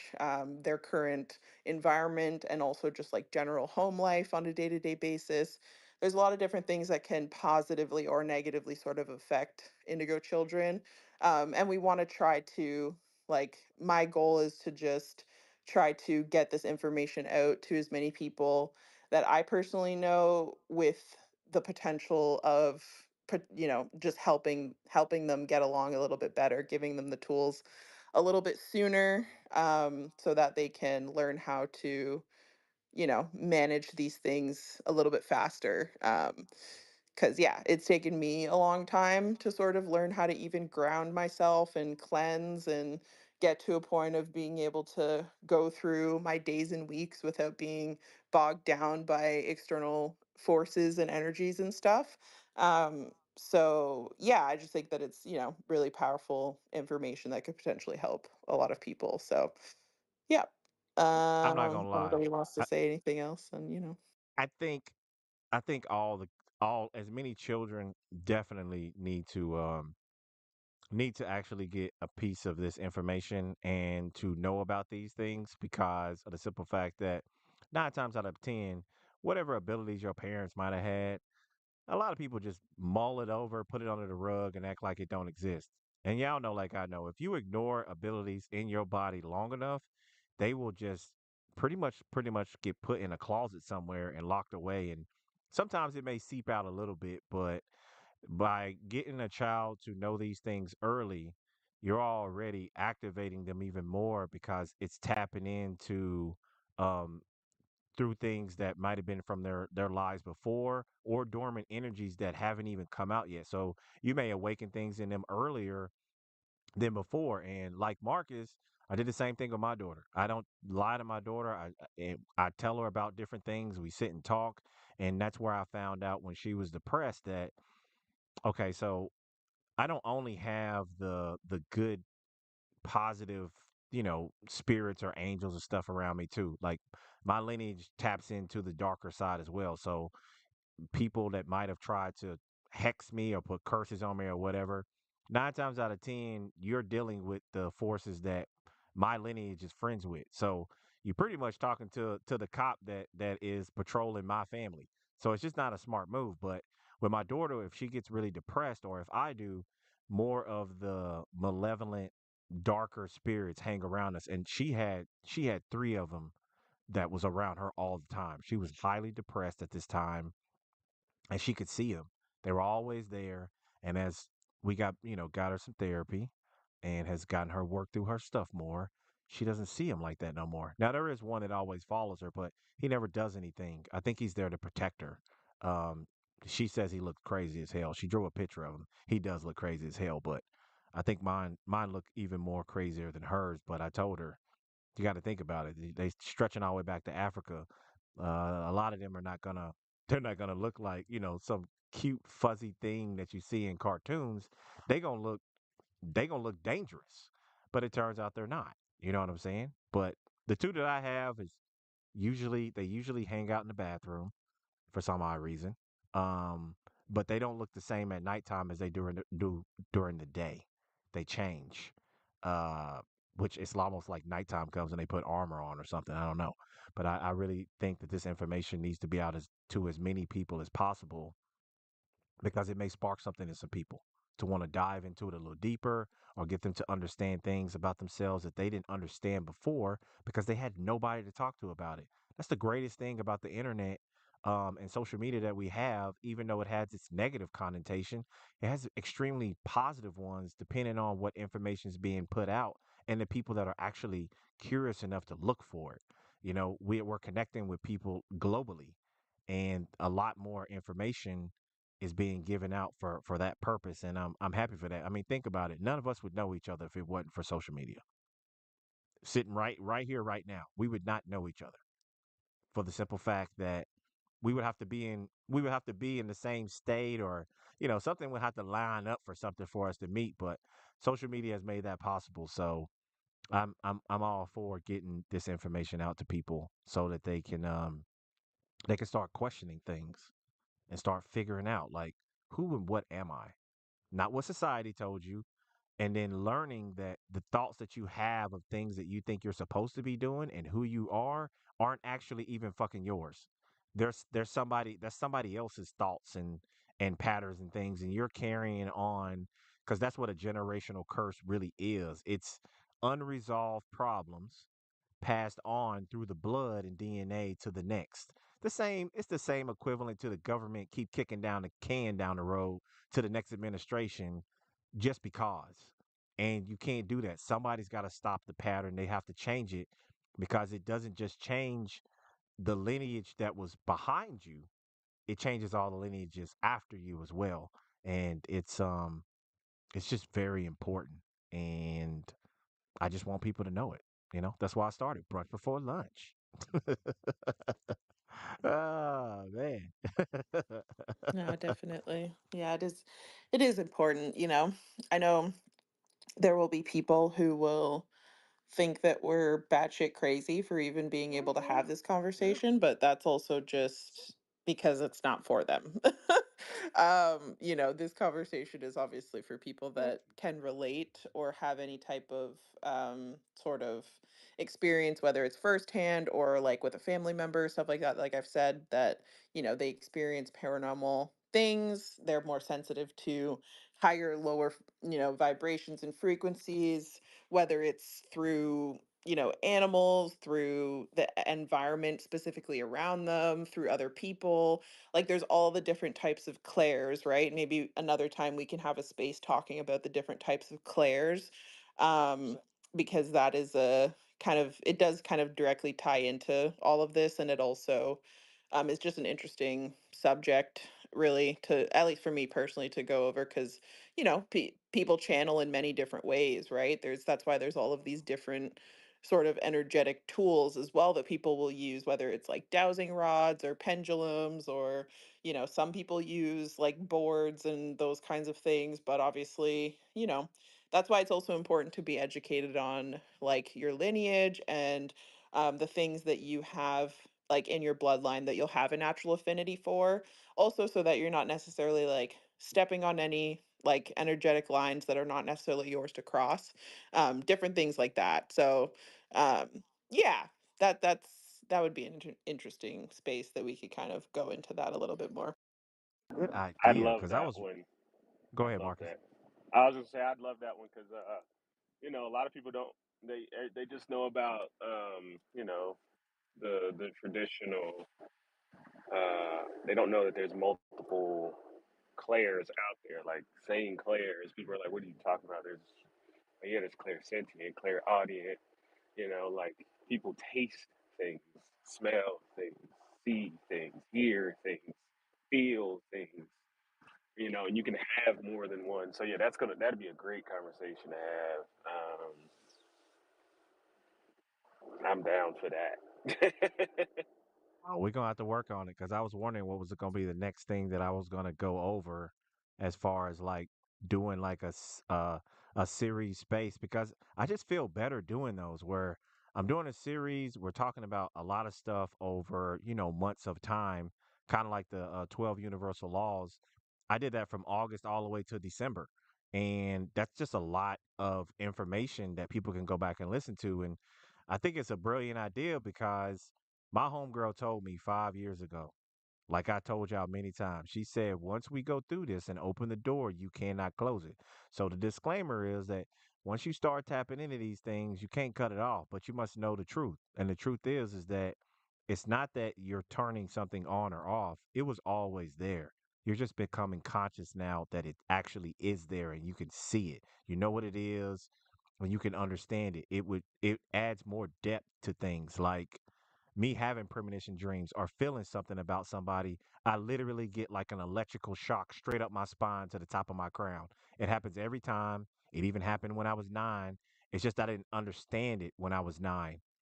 You know what I'm saying? And the premonitions, I call those bookmarks. Now, the funny part is some of these things I came up with, I was 10 years old when I came up with the concept of bookmarks and the energy travel up my spine to the top of my head. I didn't know anything about chakras with the crown, but there are things that I know, which is why I tell y'all a lot that a lot of these things that we talk about, I've been doing most of my life, but I never even knew I guess you could say, scientific terms for it or anything like that. So I've been slowly learning that, which has also been helping me, which also would help a lot of younger people, that they know the terms, they know the words, the breakdown, what it actually means, so that when it happens, they're like, oh, I'm clear audio. Okay, I know what that is. And you can possess way more than one, because a lot of the ones on the list, I actually have them. You know, I taste food on an emotional level, as well as that I have an ability to look in someone's eyes and I can see the secrets you hide behind your eyes.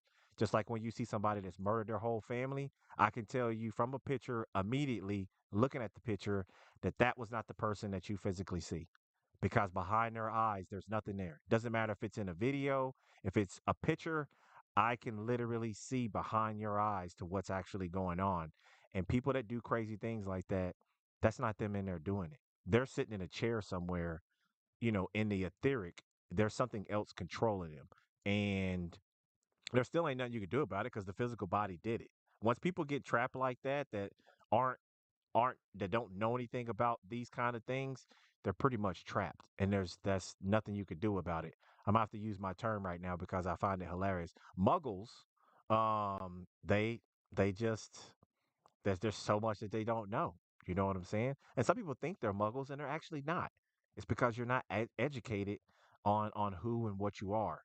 And that's always been my goal because when you're seeing things, hearing people's thoughts of what they're thinking about you, and then they go say something to somebody and they be like, this person said this about you. And I'm like, yeah. How did you know? Because I could hear them.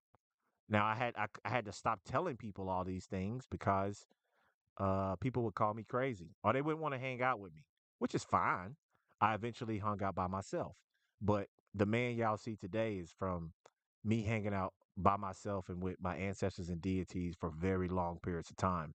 And they have been giving me the knowledge and the things to try, which is why I'm able to do things that I didn't even know the names of before because I'm just doing what they were telling me to do.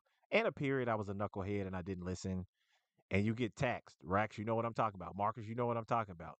They will tax your ass for not listening, especially if it's for your greater good. You'll get taxed, and then you just say the same thing every time.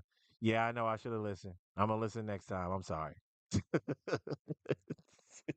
they that motherfuckers be on Oh your man, ass. yeah, that's pretty real. It's like Groundhog's Day, right? Like especially when you're a Hmm. sensitive person, you pick up on the fact that, you're in the same situation that you were already in because you did something that there was a voice somewhere that told you not to do that and you knew that you shouldn't have done it, but you did it anyways because you were just testing, or maybe you're young and you're still figuring things out, but eventually you start to realize that, okay, there's a reason why somewhere in my brain I heard that I shouldn't do this or that, you know what I mean? And it's like, even if it's something as simple as like watching a certain TV show or listening to a certain artist, or like those kinds of little things, like we consider them to be little things, but they're actually energetically very large things, because you think about like all of the gates that we have in our body, right? All of the openings, our eyes and our ears and our mouth, those are all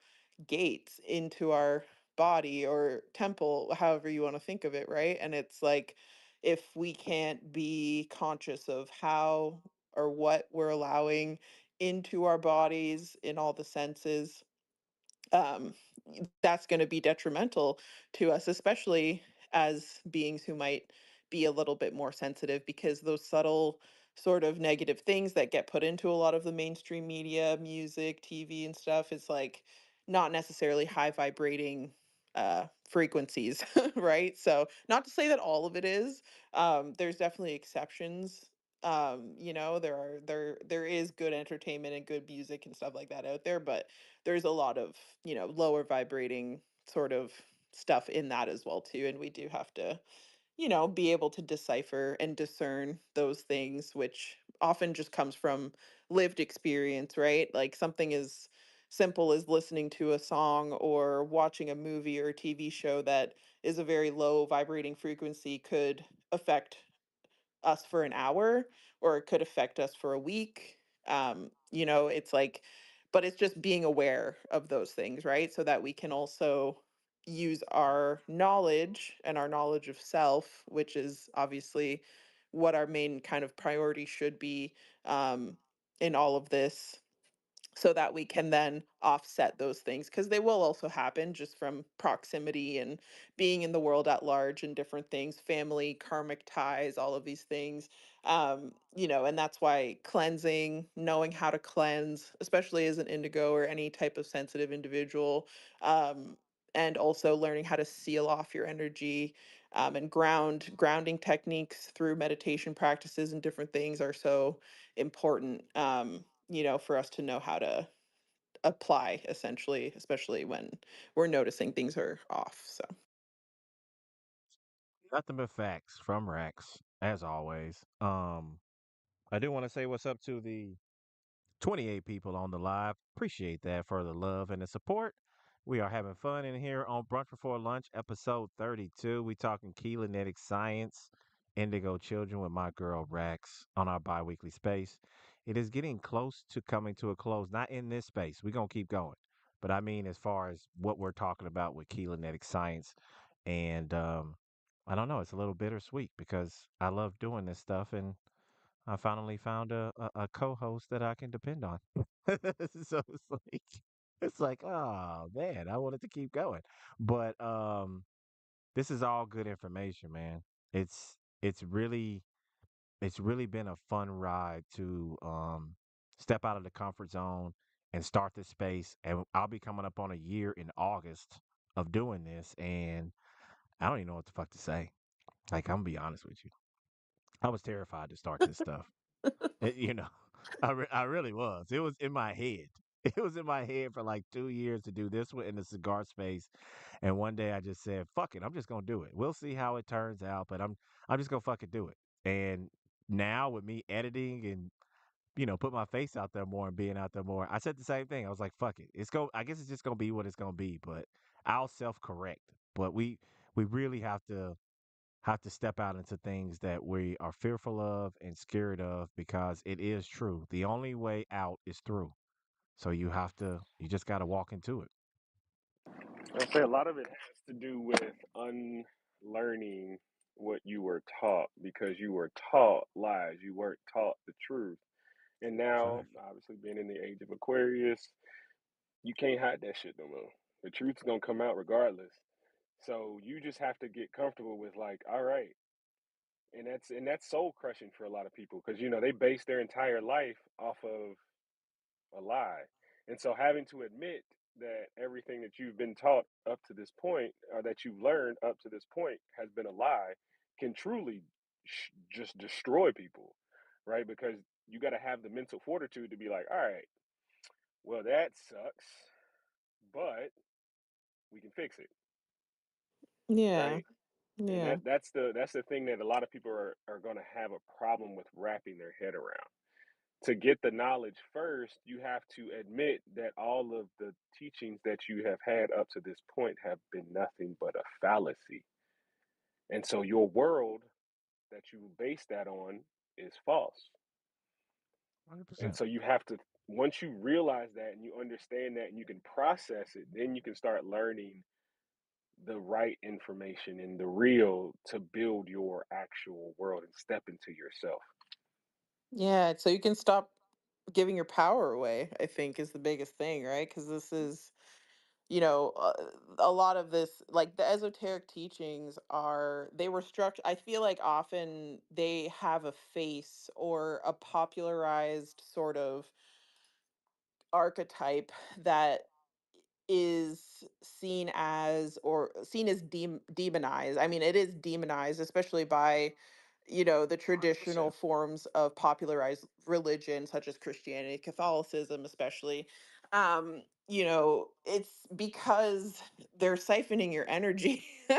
And this is like these religious structures, en masse, especially Christianity and Catholicism, in terms of like religion specifically, the ones that they're kind of feeding to people are structured in a way where it basically turns you into a slave that doesn't notice their chains, right? So, and this is what feeds into the whole power structures that be, especially when it comes to, well, America and North America as a whole, because Canada is not any better. We're very similar. In ways, I find it more insidious in Canada because people think that we're nicer or that we're better somehow, but then when you actually look into things, you realize that it's not. It's exactly the same pretty much as America.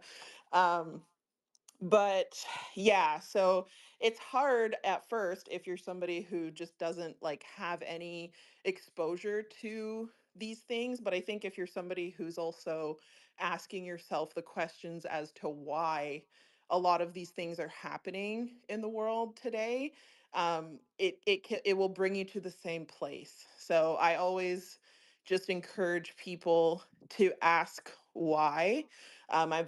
Since I've been a little kid, I've always been one who asks why to everything, and I encourage that in adults too. I think it's important for us to have critical thinking skills, and I think it is important for us to be able to form our own thoughts and think for ourselves based on research and things that we've done for ourselves, because we do have so much available to us now. We have the internet, and the internet has so much information on it at this point. Not to say that you should just go believing everything that you read on the internet. That's not what I'm That's saying. true. I'm That's just true. saying that we all have the individual power now to read documents, to read research studies, to read papers and books and different all kinds of things that are readily available so that we can make a more educated decision for ourselves on whatever it is that we're questioning in our life. So, You are. My bad. Oh, go ahead, Marcus. Go ahead. Oh, so I'm gonna do. It's gonna be a quick little. I say quick, but so the religious thing, right? How can you follow a religion that hides stuff from you, right? And willfully redacts information out of the Bible, right? Okay. Also, only teaches you what they feel like you need to be taught in order for you to be complicit and to why does whatever King rule, right? James have a Bible? Like, that's the other Right. thing. It's like, why do all the royal families have their hands in that, right? Exactly. You And then mean you have like like the way they have all the what do you call it, the cults or whatever, how they all seem to have their own book they got that well, everybody well, reads. like like you said, Jonathan, right? Movies always tell. You know, saying they use movies to tell the truth. All Yeah. right, so here we go. Book of Eli. They literally show you how they weaponize the Bible to control the masses, right? And if you want to, you know what I'm saying, if you really want to go dive into Christianity, you need to go get the Ethiopian Bible, right? That's where you need to go, Ooh. to Ethiopia, who still abides by a 13-month calendar and the lunar cycle, who didn't redact anything out of the teachings in that book, right? That's something that you should go look into, right? Oh, how about the fact that the government released documents stating what we're all talking about, how consciousness does not live inside the body? They released that information in a congressional session, right? And this is documentation that you can read via the Gateway Project and the Gateway process, right? All this information has been released. They've acknowledged that the consciousness does not, your consciousness does not live inside of your body, which then means, obviously, we know that energy cannot be created nor destroyed, which then they also tie into, okay, well, then reincarnation is an actual thing. So there's a lot of things that have been coming out. You just got to open the books. But a lot of it, like, you know what I'm saying, you got to come to grips with everything you've been taught is a lie. Like it is what it is. And yes, it's gonna shatter your world, but you need to shatter in order to step into the real, right? You gotta shatter the fake. You have to. And you have to come to terms with what you've been taught is a lie, right? It's been used to control you. It is a control the masses, right? So and it's all division, right? Why do you think there's so many different sects and in types of Christianity? Right? How is that a thing? How does everybody got their own little flavor? Right? It's Lock stuff the like that. doors. Lock the doors. I'm just saying, man, They all like kind of flavor. I'm just saying, like, open your eyes, right? Like, and do the research. Take the time. People, You walk around with a computer in your pocket all day. That thing with yeah. you 24/7. Use it instead of doom scrolling, use it to educate yourself. People don't want to do that. TikTok brains. And I ain't bashing TikTok and then it's just people's attention span is shorter because they don't sit down long enough to really dive deep into something and digest it. And that They was want intentional. everything to be I know. Just like They want everything to how they quick. stopped teaching cursive in school. It's all Yeah. intentional. You Reading the can't clock. know right. You can't know your history if you can't read it. You Yeah, because if can't you can't read cursive, you can't read a lot of very old ancient docs documents. Yeah. exactly. I mean, you got, So like I it was. say all the time, you got to give the even the diabolical people they credit because you just be like, you know what? You got a lot of motherfuckers with that. I gotta give you some kind of credit on that, even though it's fucked up. But I do still give credit when credit is due, even to somebody that's diabolically evil, because you can't be stupid to pull that off. You had to be Oh, you smart can't. to do You so. can't be stupid and be Well, evil. It that's the doesn't work. thing. They have to, we have to be just as educated as anyone else. I mean, that's the You- part of like toxic positivity in terms of the quote unquote new age spirituality, whatever movement that is just so like, it's just very damaging because like we What need to you be say? educated. It's not really about anything other than the fact that the people that we are sort of actively trying to warn people about and educate others about are also educated about all of this stuff. So like we have to be educated. It's not like an option, especially if you're somebody who's trying to, you know, be an architect of light and you're trying to, wake up other people, especially just not even especially anyone. It's just if you're trying to educate others and you're trying to raise the collective sort of vibration of the planet, which I think a lot of, us are trying to do with all of this work is, we do have to be educated in this. And that's the only option. And it's okay if you don't know something, like nobody can know everything, right? But it's just about having the humility to be able to admit that to yourself so that you can go and get it. You can go and figure out whatever it is that you need to learn at the time. And I think if everybody is just confident in themselves enough to know that they are humble enough to keep learning, that's one of the first steps to continuing to evolve rather than devolving in our consciousness, right? So. It's very what you're saying is definitely very true, and I only can wish the best for the people of the planet, but I can only help those that are willing to be helped and open to receiving the knowledge that has been here before anybody that's on this planet currently is here, unless you're immortal, which we'll get into metaphysics on that one time at some point. But there are supposed to be those types of people out there. But unless you're one of them, man, you might as well get to listen. It's very old stuff that is trying to be kept from you.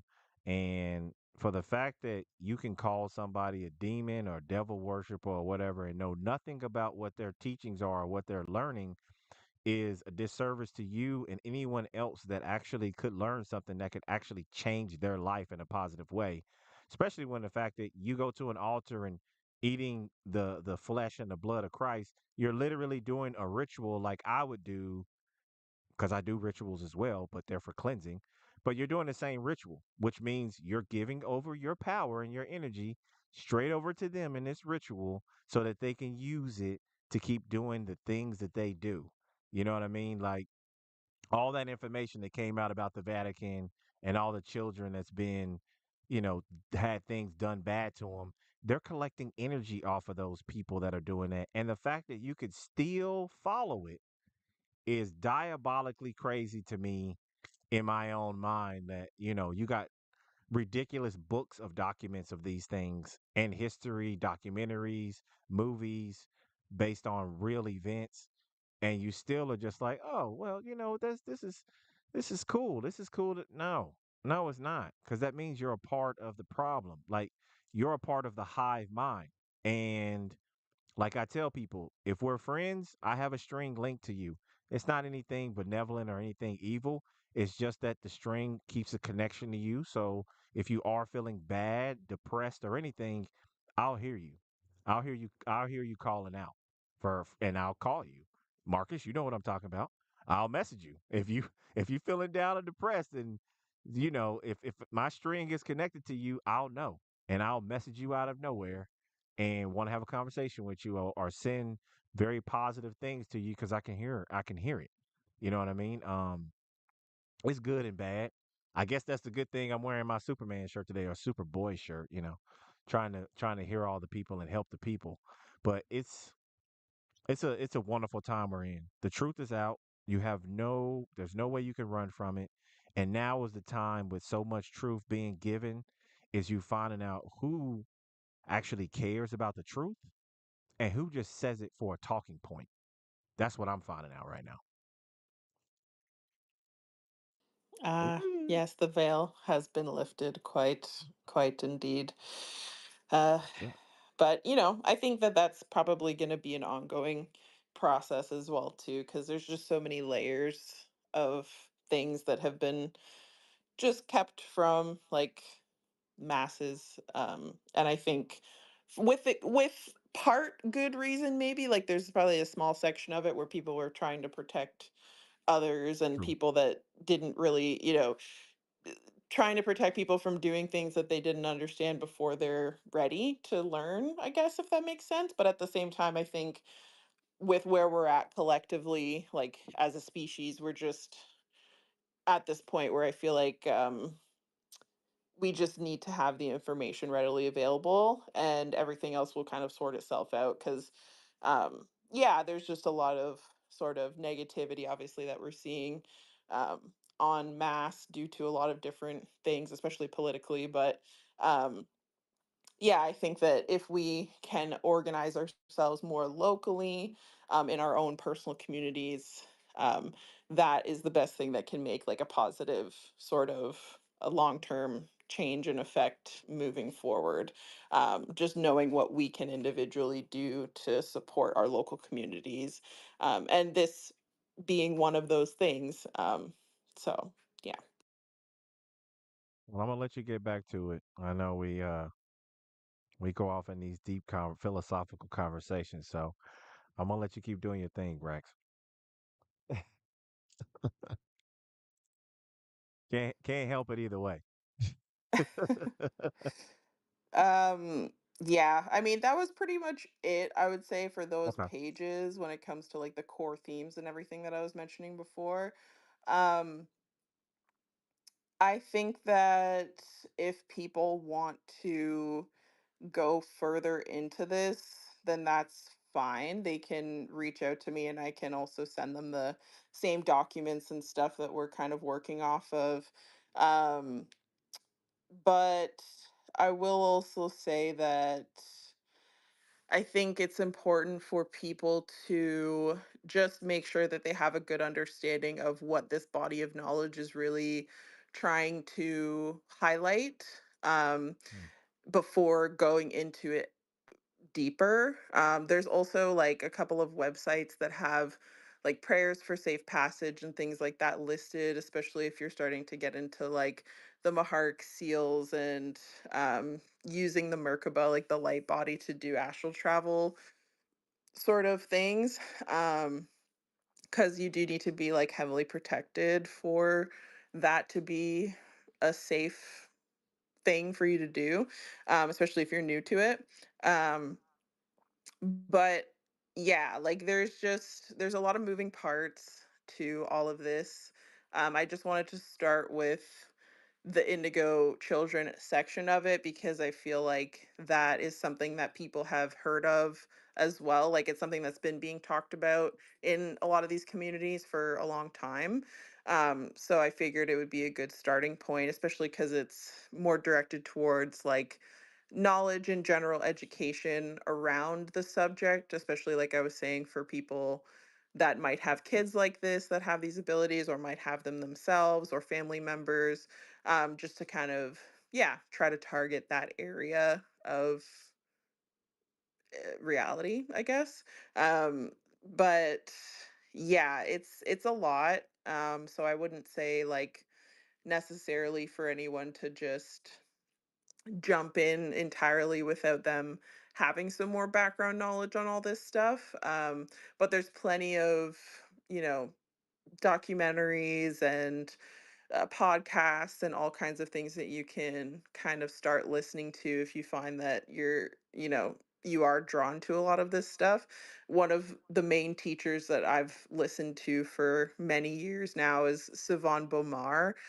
He has the Interversity podcast, which he has on YouTube, with like years, like I've been listening to him for like 15 years or so now, and I think he's been documenting things pretty much the entire time. So there's like lifetimes worth of discussions and information that is all surrounding also esoteric teachings. He he's the one that wrote the book The Code to the Matrix, and developed also a platform called Secret Energy, which secretenergy.com. It's got a lot of useful tools for cleansing, grounding, recalibrating your body, everything from detox kits, like full body, to individual organs, to colloidal metals, colloidal silvers and golds, and other sort of mineral products like Shilajit, for example.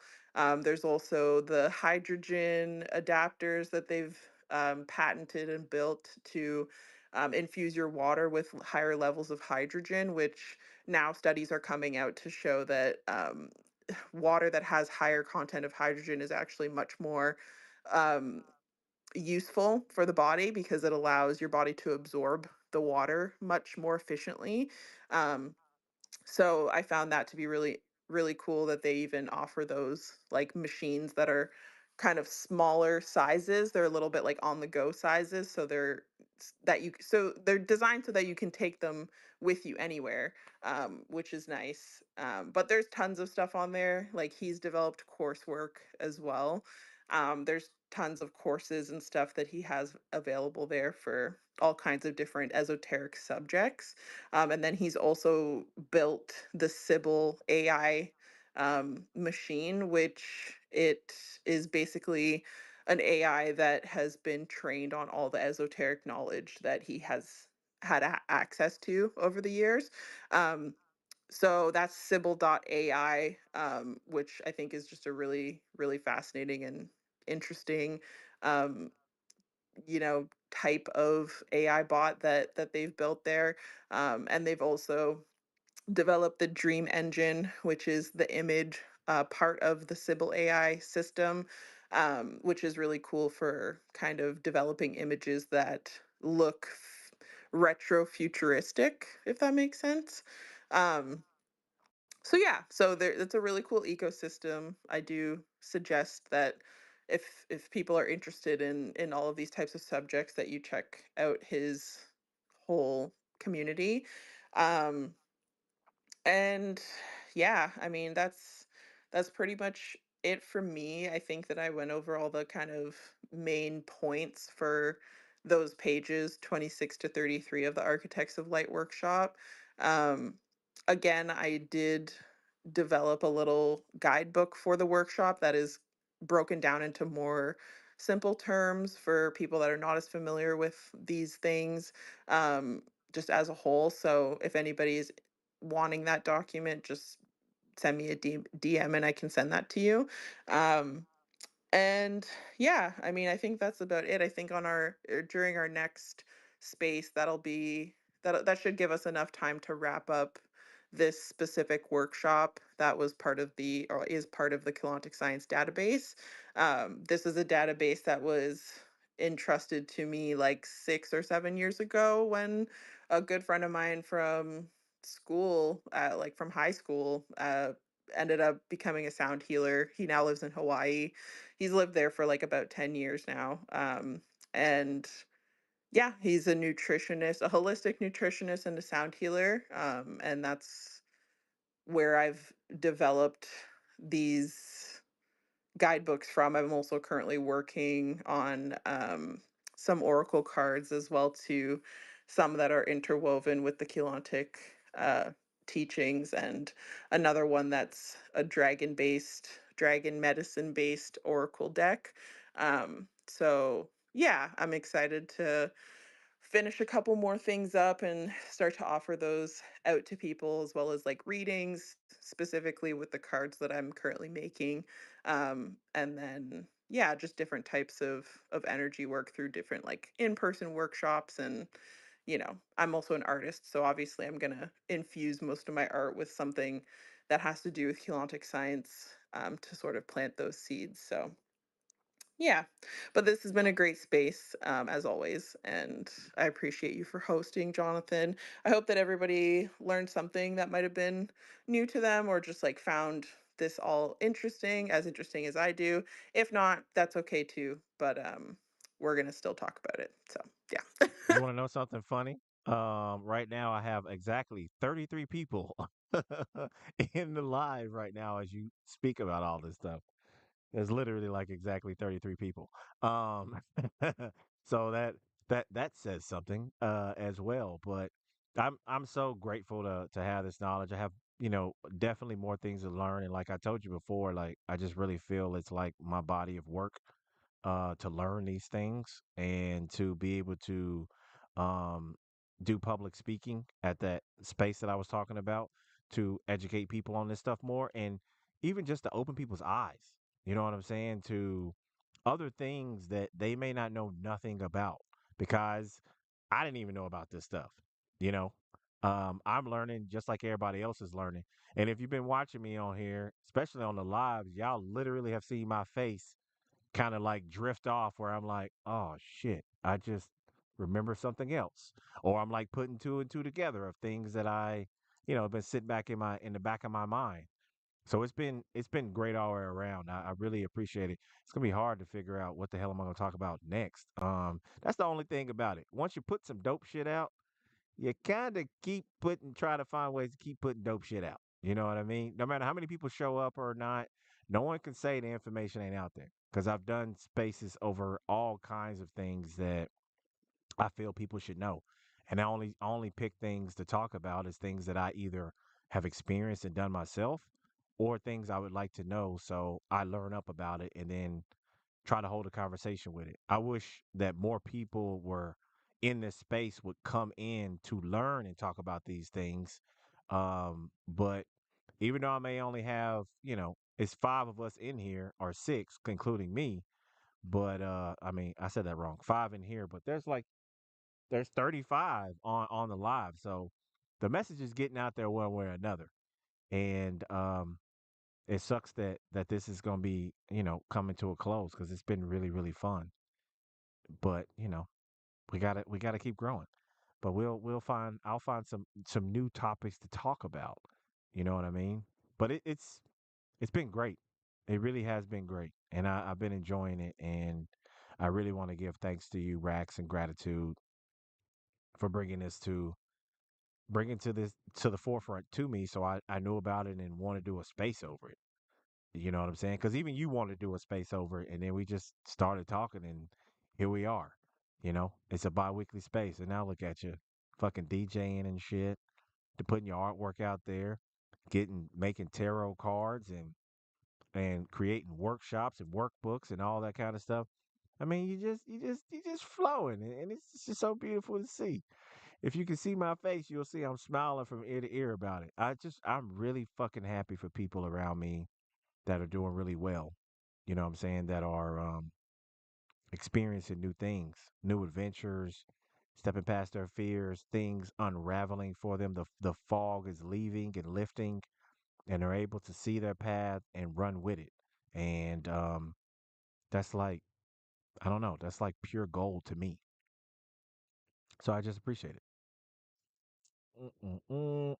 Oh, I appreciate you Motherfucker. for giving us this space to be able to, talk about all this stuff because it is important and it is hard to do like on your own. It's much easier to do when you have, a couple people that you can feel like you can trust enough to actually, get into some of this stuff because yeah, it's not necessarily stuff that you just talk about with anybody all the time, right? It's kind of like I'm very much um in the line of thought of allowing people to approach you when it comes to all this stuff because you can't force it onto anyone. I mean, nobody's gonna that's just religion and knowledge as a whole, really. I mean, you can't really force anybody to want to understand, right? But you can you know present the questions or present the topics of discussion, and if they feel feel called to it or feel pulled to the information that's being talked about, then things can unfold, naturally in that way, and that's how it should be, right? With things in general. So it is nice to be able to do that here, and yeah, I just hope that it helps, and um yeah, just happy to be here. Shit, I know it helped me. What you got, Solo? Oh man. First things first, I just want to say I appreciate being in this space. being here inside our space and listening, understanding. Um, I wanted to say it's very important these days. We can share information, but you have to share the information with the right people who want to Mhm. listen and want to learn and understand and gain knowledge. Now, I understand there are a lot of people who gatekeep, but then there are a lot of people who are out here in the universe, they're just lost souls. And I'm tired of sharing information with lost souls. We need to find people who have souls who want to be filled, right? Yeah. So You there's a difference between listening and hearing. People don't understand that. And then, people miss the message. So sometimes you don't always have to share the message with everyone. Maybe you can share the message with certain people. I can speak on that because I'm an activist, so I move around in different circles, and that's how it is.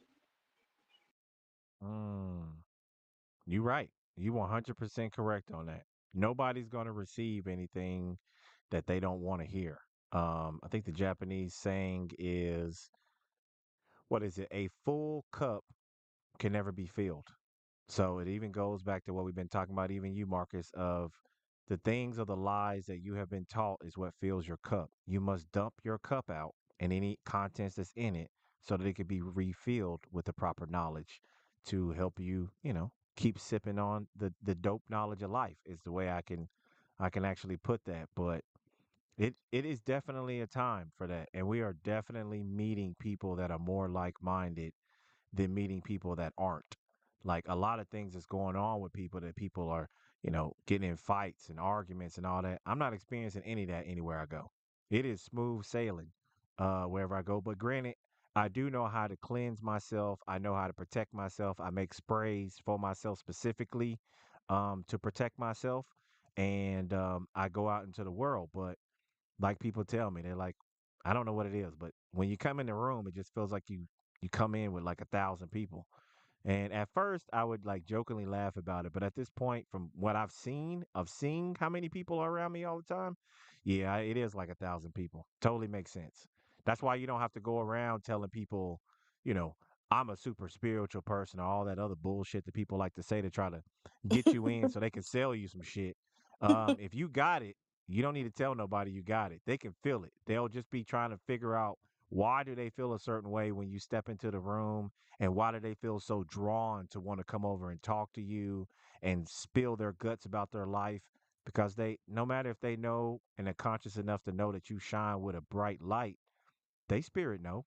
You know what I'm saying? They light body knows. The etheric of them knows that there is something about this person and I'm just drawn to them. Well, it's the field, right? The field of consciousness that alerts us subconsciously before we Mhm. actually filter it through our brains into our consciousness to be able to understand maybe more in a logical sense as to why we know this thing that we just felt.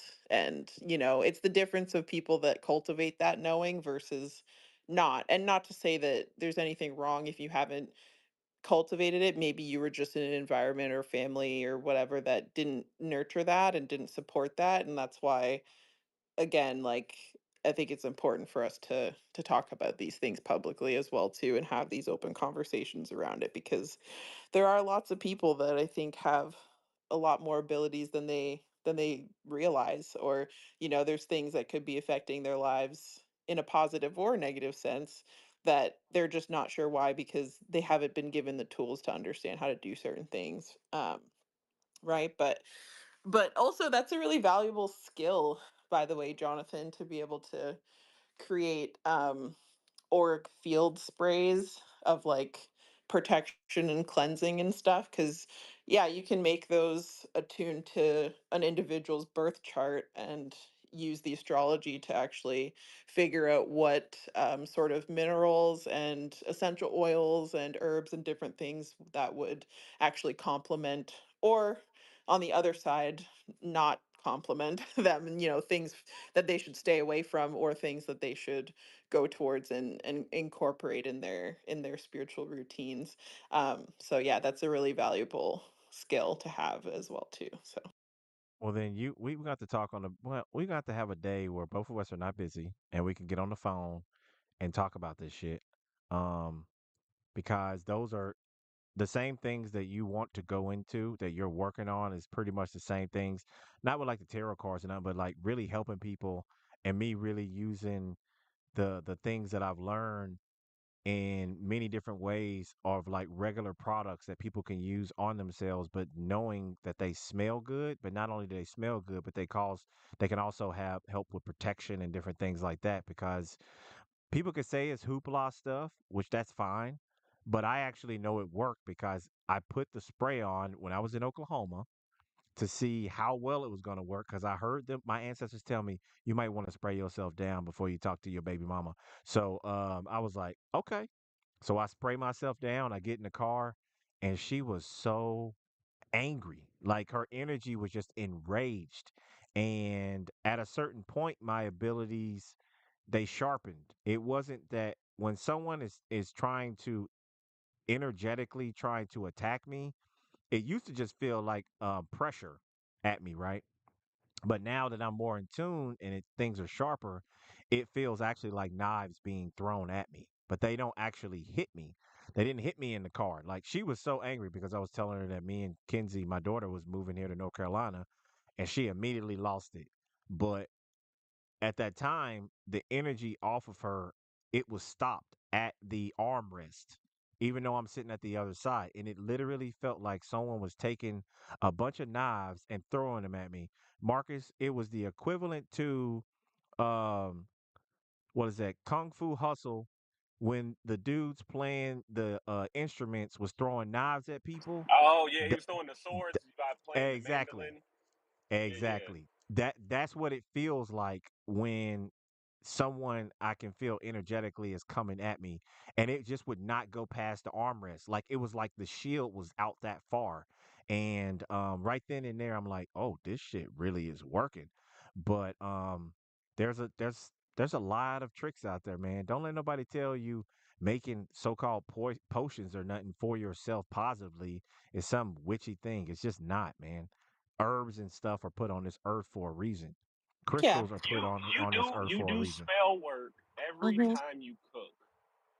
Yeah. Every time you cook, you're doing spell work. You're using herbs, you're putting love, right? That's why they tell you never cook when you're mad because that Yeah. transmutes into the food and causes it to taste bad, right? Your Hmm. emotions Hmm. go into the food that you cook.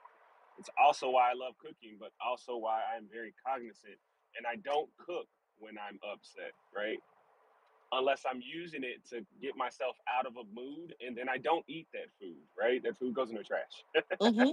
Well, that's why there's a books that you can get on just kitchen witches, right? Like the kitchen witch is a term that at some point was, popularized or whatever, but it's really just folk magic, which is really just people that live in rural areas over time that have found ways to heal themselves using the things around them, foraging, they learn how to identify different plants and animal nests and all kinds of different things that they can use um, to do different things, whether it's like building a cast from dirt dollars or, you know, uh, extracting milk thistle using an alcohol tincture to then use in whatever type of remedy that you need it for. Like there's a lot of different uses, so that's like a whole space in itself in terms of like herbalism and kitchen witch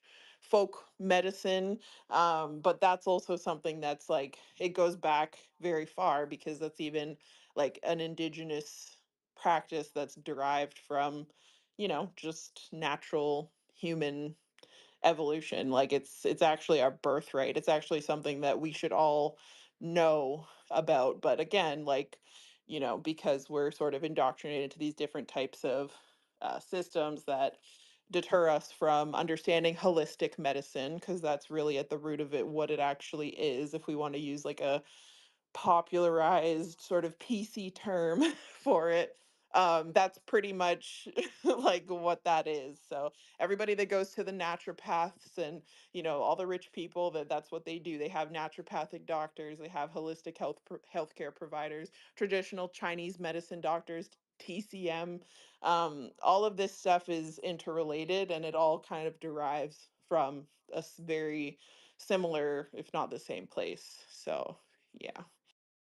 People are crazy about that. They people are so funny about those kind of things The because they terms, don't. I know. Yeah, like it's just like really. That's why I was saying like right now, this is the generate. We're in a generational time where they don't like labels, but they label more shit than any generation before them.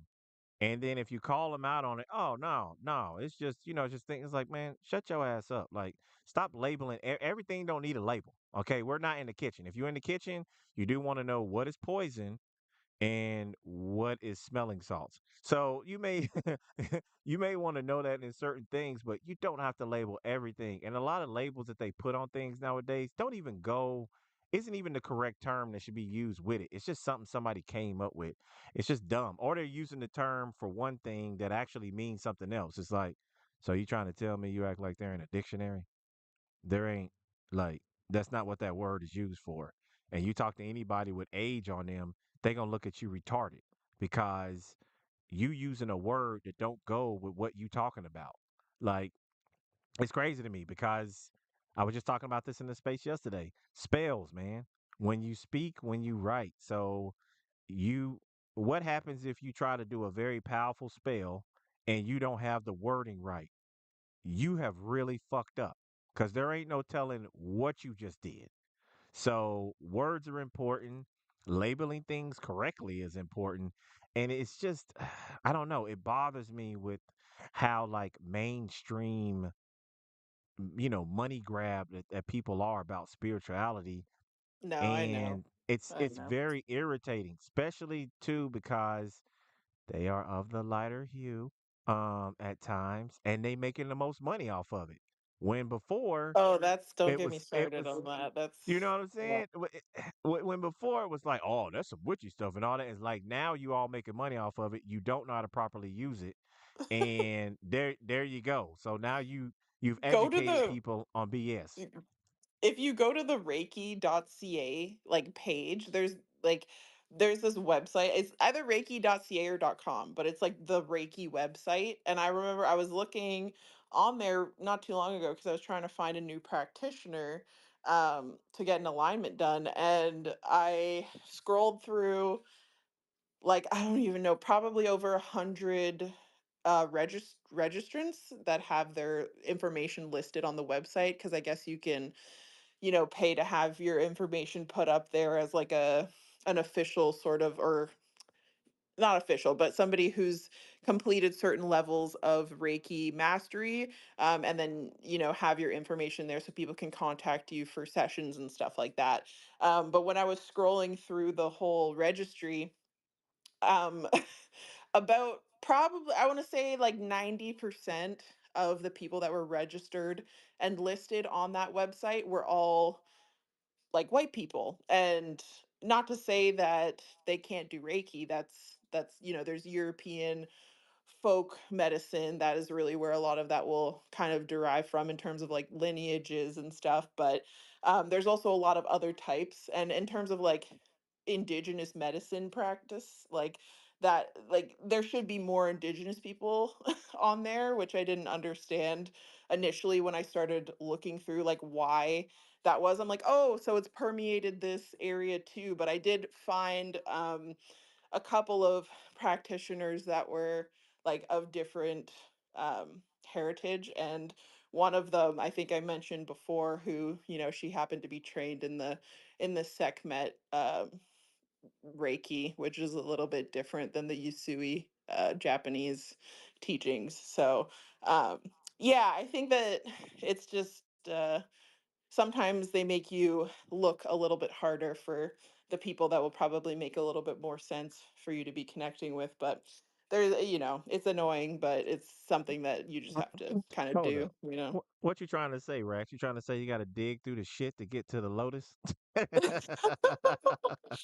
Yeah, I guess you could say that too. You could say that too. No, It's like it's funny because I'm I when I asked her too, I sent her an email initially, this lady, and she has black dreadlocks with red highlights, and immediately when I saw her, I was like, oh, yeah, I'm gonna talk to her. And and I emailed her and I said, hey, it's just interesting because I looked through all the registry, and there wasn't really many people of color on the registry, and I didn't really understand why exactly that is the case, but I just found that to be really interesting, and it really prompted me to want to email you being one of the only people of color on that registry.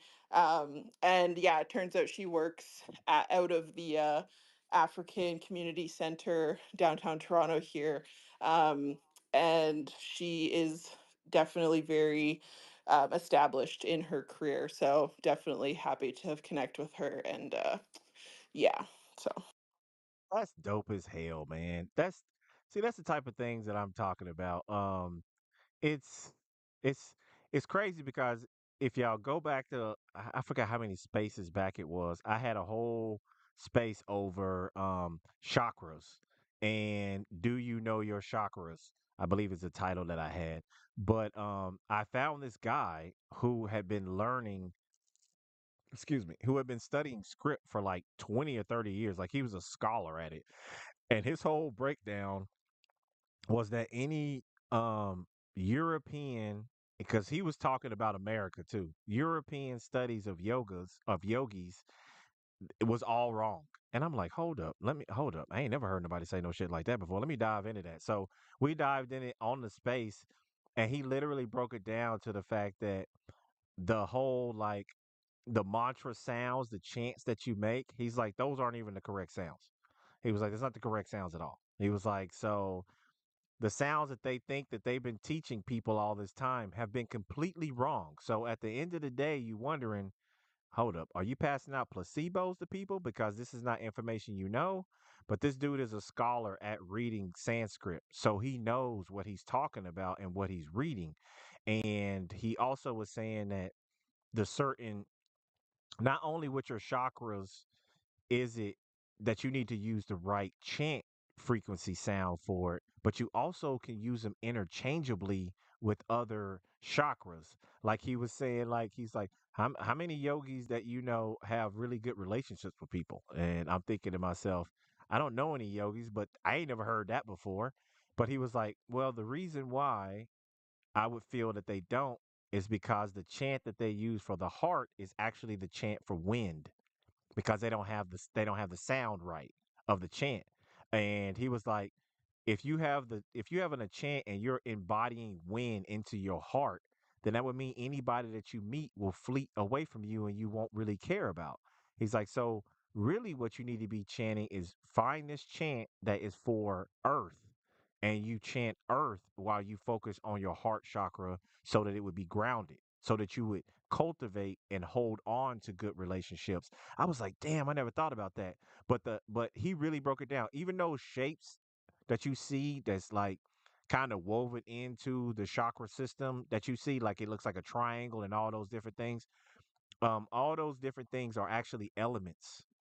Those lines make up a certain element of like fire, wind, air, water type stuff, which I didn't know that either. And I didn't know that there are deities connected to each chakra as well.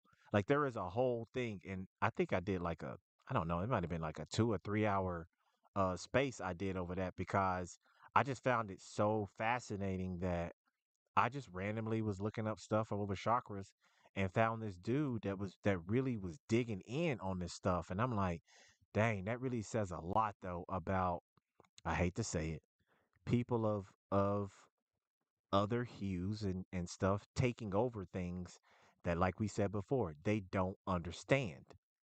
And if you really want to know something about a subject, what does it make better to do? Like they said in the richest man of Babylon, a dude said he got this money I got this savings. I came in with this other guy. We gonna go buy these rubies and stuff. And the guy who's the richest man in Babylon was like, so who are you buying these from? Oh, well, my friend knows these people and they said they could get us a good deal and I could make a lot of money off of it. Before he even went and did the deal, the dude told him, "Oh, you've already lost that. You've already lost it." So then when he seen him again, he was like, so did the deal go through?" He was like, "Nah, we got tricked. They carved and cut pieces of glass to look like rubies and emeralds." He said, "The lesson here that you need to learn is you talk to this guy was a bricklayer that was telling him about rubies and emeralds." He said, "What you need to know is you talk to the bricklayer about laying bricks. You talk to someone that knows about rubies because that's their business. You don't mix the two."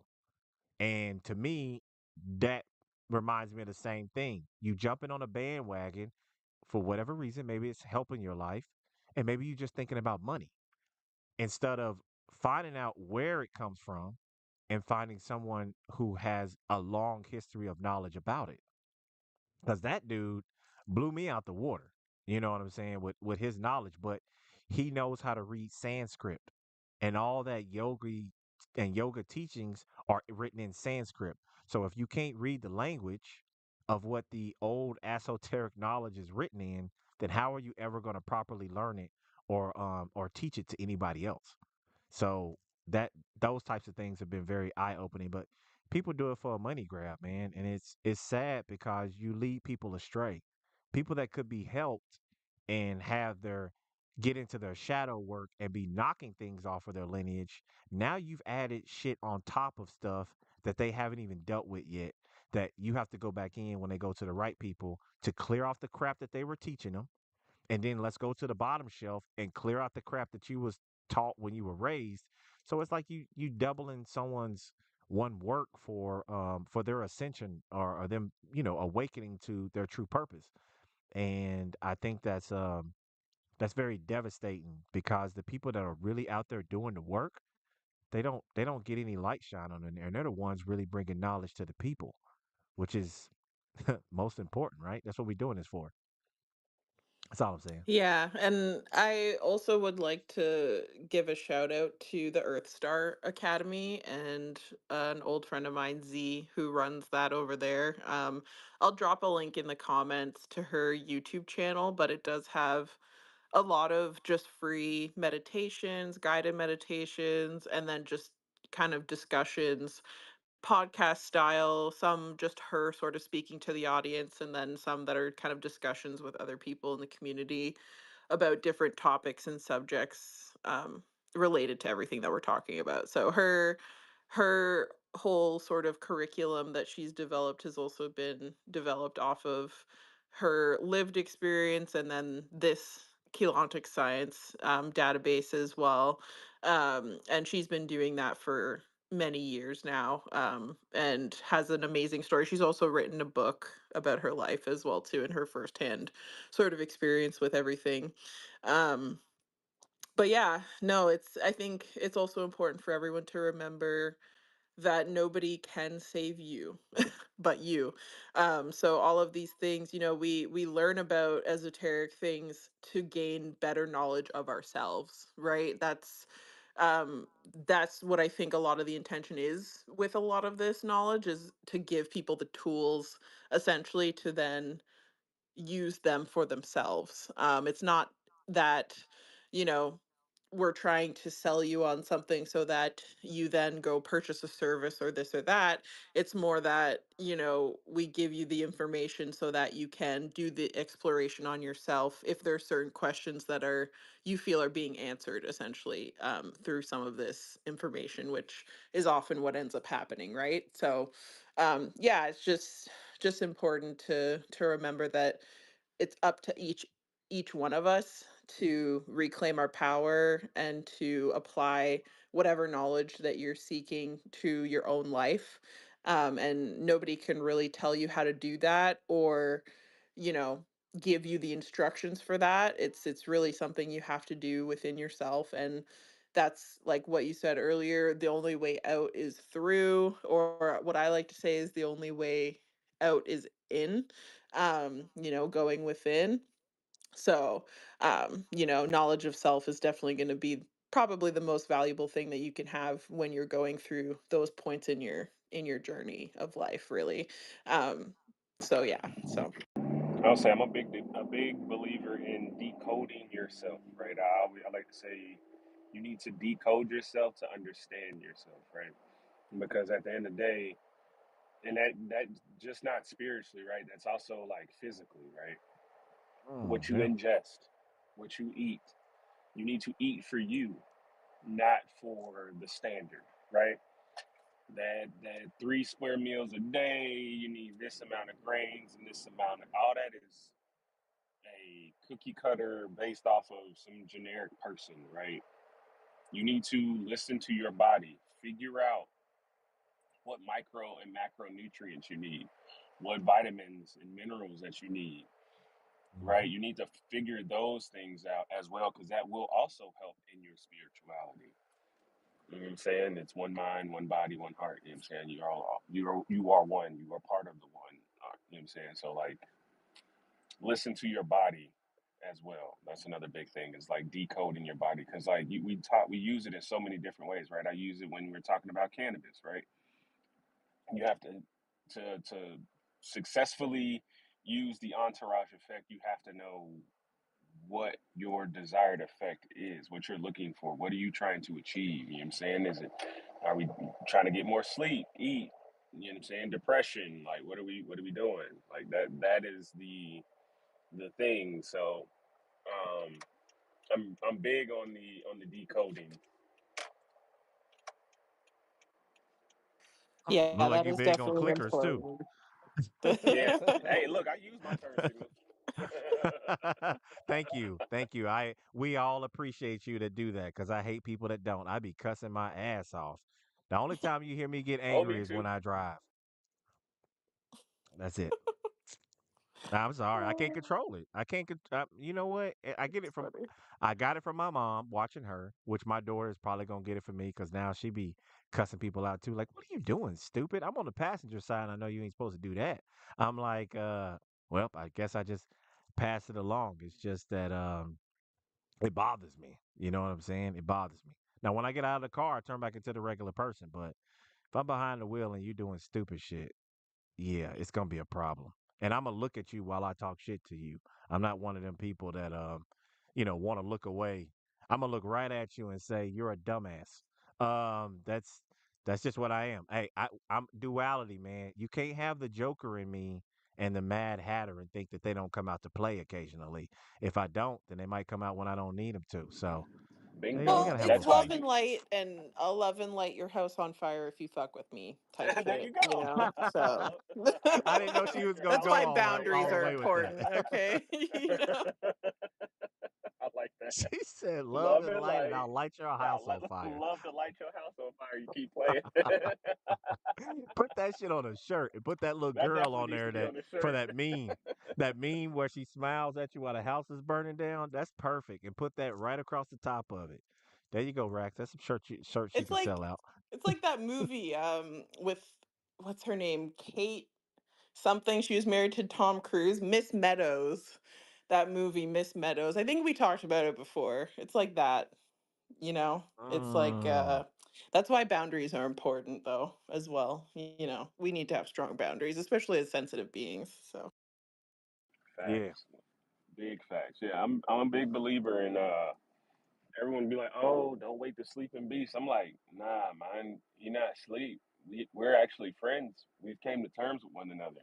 I was saying that shit on Saturday. Like, you need to those deep and dark parts that you hate. You need to learn them, understand them, and then weaponize it, right, for your benefit, right? You can take these aspects that you find negative about yourself, tweak them, and use them to benefit you, right? And that's the goal, right? That's the whole goal. And I mean, we've already had alchemy in real life, so just continue to do yourself alchemy, right? yeah, that's what transmutation is about, right? So Mm-hmm. Mm-hmm. Proved Mm-hmm. us all right. You know what? That's the funny thing. if you want to go on a scoreboard between so-called conspiracy theorists and them other fuckers, I believe that we are winning on all fucking fronts on everything, because everything that's supposed to been crazy and all that shit's been true, all the way down to spirituality, consciousness, remote viewing, as well as reincarnation, which are all things I was called crazy about all the way from the age of 12. So turns out, as they say, ha ha ha, the joke's on you, because I was right. Uh, I was right about my shit. And I love the confirmations. It makes you feel better. But for y'all that don't know, when Marcus is talking about the dark shit in you, if you hear the term shadow work, that's what they talking about, diving into your dark parts and dealing with them. And if it causes you to cry or anything, then you need to go through it. You know what I'm saying? You have to, because I will tell you, I will never try to teach somebody from the lessons that I've learned that my ancestors and deities have taught me of something that I've never done. I've done that and I still do it. I still have cries. I have deep ones because I can feel that there is a buildup, and I may see something or hear something or whatever, and I just start bawling. And then right after that, I feel clean and clear. There's something that I found out with my mom. My mom, I helped put her back on the path, which I'm so happy that I was able to do that for my mom, for especially for all the wild shit I did as a kid that probably gave her a lot of sleepless nights. Um, she said that she would do her meditations in the morning, and she said she couldn't stop crying. So every morning when she's doing her meditation and her journaling, she would be crying. So I told her, I was like, well, then look that up. You know what I mean? That might mean something, because she said her tears were cold. And she looked up what it means when you have cold tears. Now, this is some knowledge that I'm dropping on you motherfuckers. You can call this the motherfucking alpha alpha for you right now. And it is that if your tears are cold, then that means that what you're crying about, you have healed from. The warmth of your tears coming down from what you're thinking about means that you're still in it, because there's still fire, which means the tears are going to be warm. But once, if you crying and you purging, which is what they call it, then when the tears are cool to the touch, you have actually healed. So your body has a barometer of if you've healed from something or not, from physically. You know what I mean? Like cold tears. I don't know if y'all heard that, but I had never heard that until my mom told me about it. But now when I be crying, I be checking that with my tears. Another thing that I could tell you that about how powerful your tears are, that I learned from Quatita Dean. Anytime I have something that I learned from somebody, I'm always gonna say their name. I'm never gonna take credit for it, okay? But what she said is the deities told her that when you pray and you wanna amplify your prayers, and let's say, like I tell people, I pray in the shower in cold water, freezing cold water, just leaves me crazy tapped in.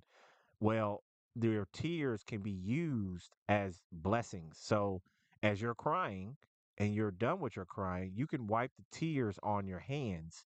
And as you pray, it will help amplify your prayers as well, because you've purged some things.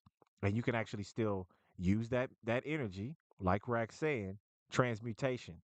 So you've transmuted the energy of the liquid that's come out of your eyes, transferred it to your hands, and can transmute that into energy to be used to amplify your prayers.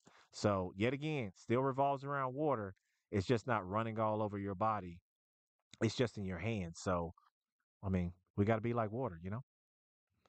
And if you're an Ah. artist, consider what might happen if you took that moment and opportunity really to Mm. then go create something in that state, as opposed to just only sort of doing the releasing part and then kind of going about your day. If you can find it within yourself to do the releasing and give yourself time and grace, to do that if you're feeling heavier emotions, but then also take that opportunity to then, instead of just going about your day, maybe take a moment to, if you're a visual artist, draw a picture or paint something. Or if you're a musician, maybe try to write. Automatic writing's a good um, thing to practice as well too in those kinds of states. Um, and also just, yeah, whatever your medium is, kind of maybe if you can think about, pushing yourself to do that, I would suggest it. I ain't gonna lie, mine is editing right now is what I've been doing, because it's still artistic, and I think I really have an eye and an ear for it. If I watch a scene, even over my gameplay, all the stuff y'all have seen me add, I didn't pick that shit out. They picked that shit out because I'll be watching it, and then I'll hear you need to put this here, or you need to put this here. So then I add it, and then I go back and watch it, and I'm like, oh shit, this shit came out nice. But I do that and I dance. I am a extremely good dancer. I've been dancing since I was like 3 to 5 years old, and something about dancing just it just puts me in a meditative state, which is why that that lesson we did at Tai Chi where you allow the music to take you over and to let it do with your body as it will, that helps you fully get connected into vibrations, and it actually teaches you how much music can control your actions of what you're listening to. But when I listen to music and I'm at a high vibrational point, with how I feel, um the moves and stuff that come out of me is to me is something amazing. And my niece was laughing at me one time. She was like, I don't get it. And I'm like, what are you talking about? She's like, you dance like you're instructing a class. I'm like, what are you talking about? She's like, I sat back here and watched you dancing. You didn't see me, but I was watching you. And and you dance like a teacher, like you're teaching people. I was like, I'm just dancing. Like I got the music on, I feel really good, and I go get it. But after I took that spiritual bath, last week on Wednesday, I felt completely different. Like I knew right then and there after I got out, I saged my mom's house. I did singing bowls in every room, Palo Santo, and I can feel how light I felt and energized and connected with music again.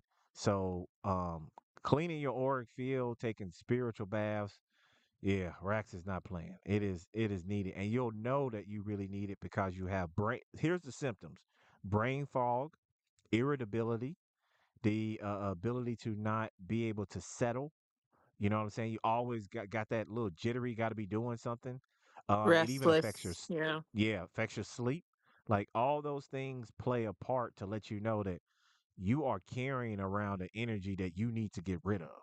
So I do spiritual baths, and granted, you can do like the method of you put the oils and stuff in like a bucket if you can't get in the bath and dump it in your head, but it just don't hit the same for me because when I'm sitting in a tub, I put myself in a meditative state. But the oils, I'm actually breathing in the entire time, which does something completely different. I actually do an entire ritual every time that I do a spiritual bath. I mean, like I smoke weed, I pray, I do all kinds of stuff, and then I get in the water, and I put crystals in the water too to amplify the cleansing on that. Now, the funny thing is the one thing I thought was a crystal, right? That I mistakenly bought in a group when I was buying crystals. I'm thinking it's like rose quartz because it looks like it. It's like a raw piece of rose quartz. So I'm like, ooh, I'm gonna put that in there. That's gonna amplify some stuff. Do y'all know what the fuck that shit really was when I went down to grab the crystals at the end? That shit was fucking Himalayan salt. Um, it straight completely dissolved. I was like, where the fuck my crystal at? And I pick it up and there's like a little speck of. I said that was motherfucking Himalayan salt I had in there the whole time. But to be honest with you, I think I just might have learned by from a little mistake. I might have learned another piece that I need to add to my spiritual baths because the only thing that was different this time was that little piece of Himalayan salt, which seemed to have amplified the crap out of it because my cleanse felt like it did when I was doing it back in Oklahoma in that giant tub that I could stretch all the way out in. So I think from now on I'll start adding Himalayan salt to my spiritual baths because it is a cleanser anyway. It does cleanse. It's very powerful. So one little mistake led to me adding something else to my cleansing ritual. It's Yeah, and crazy. the salt is really powerful too, right? The salt is a great additive for spiritual baths if it's not already in there. Definitely any of the like natural salts, like definitely Himalayan, Celtic sea salt is another one too, or black salt as well, but often the black salt is like made by someone using Hmm. like charcoal and stuff, or um sometimes what is that, it's not charcoal, it's you can get it powdered often to use as like a detoxing agent. Can't remember the name of it right now, but it's like a black powdery I know who substance. you're talking about. I don't remember Um, the name of it either, but but yeah, I I'll did remember watch a it eventually. video. I did watch a video over how to make black salt. So excuse me, I did learn how to do that, and I have a whole tub full of uh brick dust that if I need to use it, I got some to use. So I don't know. I really think there may be another field that I need to go into dealing with this stuff where I actually got my brain working now. I think it might have brought me back to what I originally wanted to do as far as services and business wise. Um, being a lending ear to people, talking to people, working through helping people work through their shit so they can get and feel better on the other side.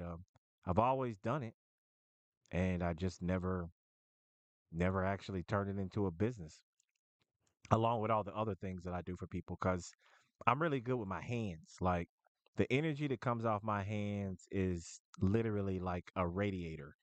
Not a radiator, um what do you call that? Put it like this, a hot plate. I'm just gonna go with a hot plate. So anytime that I make any jewelry for anybody, cooking, mixing things up, and it's done with my hands are really, really hot the entire time. And I'm adding, I guess, a piece of my energy to whatever I'm making. Because when people use it, yeah, they do feel different. My daughter felt it when I made her a bracelet. Now the funny part is my niece.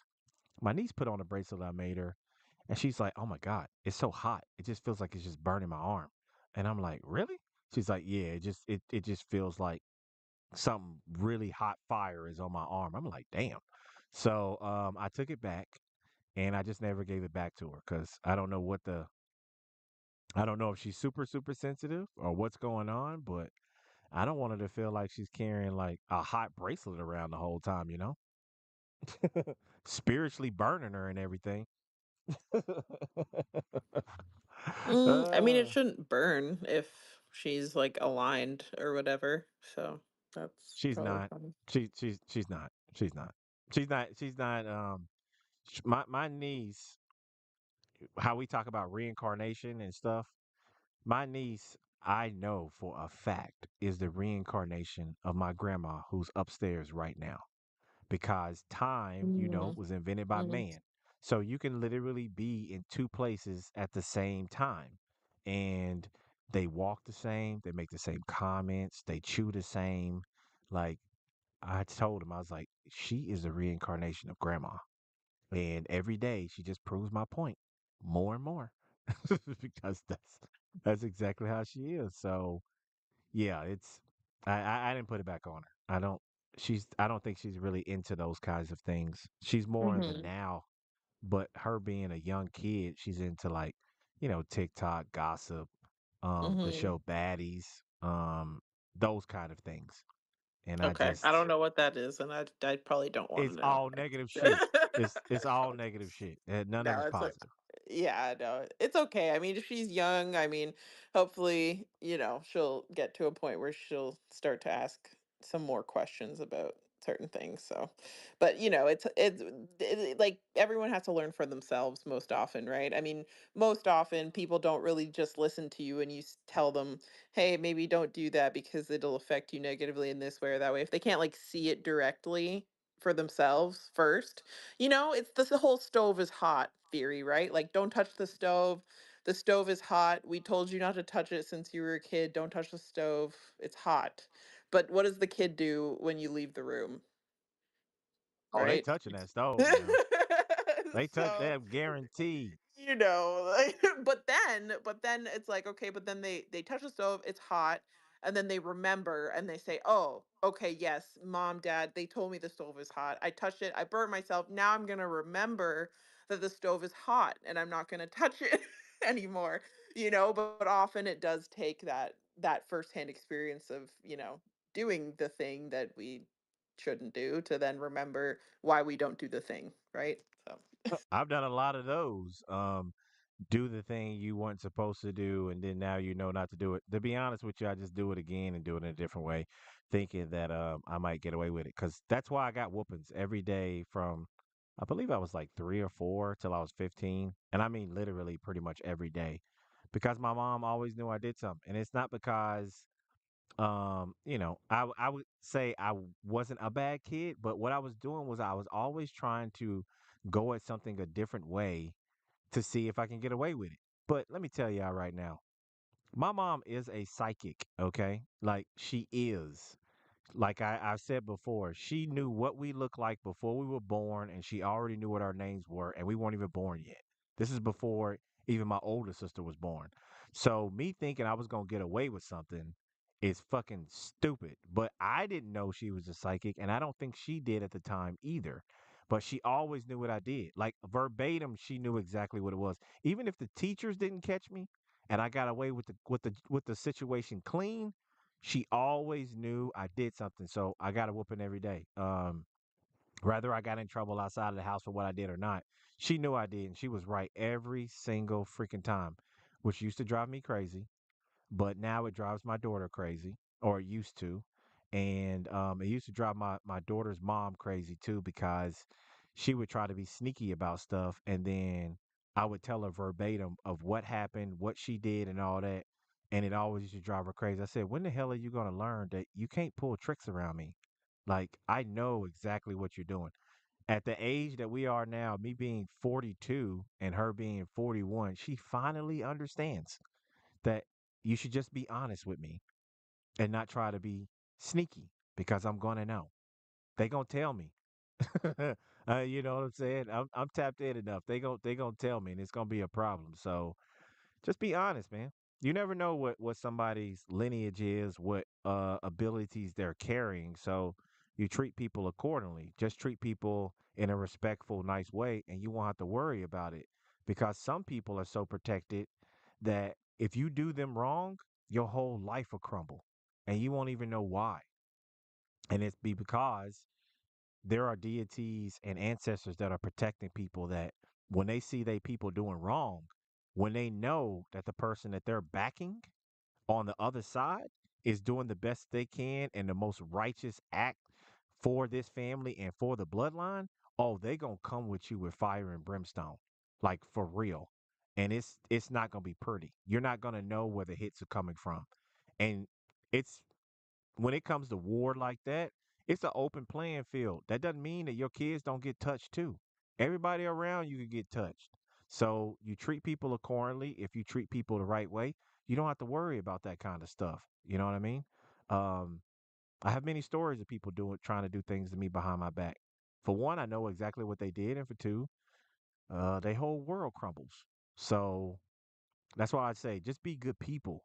That's the biggest problem I think people have today, is that they just don't want to be good people, like a good human, a good adult. Like I don't understand what's the yeah, but they don't r- know what they're doing most of the time, right? And this th- is the th- problem. This is the biggest problem, right? Is I think that it's just, people often don't, they're just not conscious enough of their own actions of over their own lives that they can even take accountability for things that they may have done that were inappropriate, because often they just they never had anybody in their lives that they could even necessarily look up to or have any kind of good examples as to how they should be, right? And like that's the not to say that I'm necessarily sympathizing, more so just empathizing as yeah, it you is are. like Yeah, you are. a Yeah, you are. I hear it. Yeah, you are. I'm just it's fucking with you. I'm just you fucking know with you. it's a curse, as much as it is a gift to be able to understand humans, to be able to understand the self as much as it is others, but it's like, I like just my point is that feeling any kind of way that's necessarily, lower vibrating or negative towards those individuals is not going to do nothing but siphon your energy, honestly.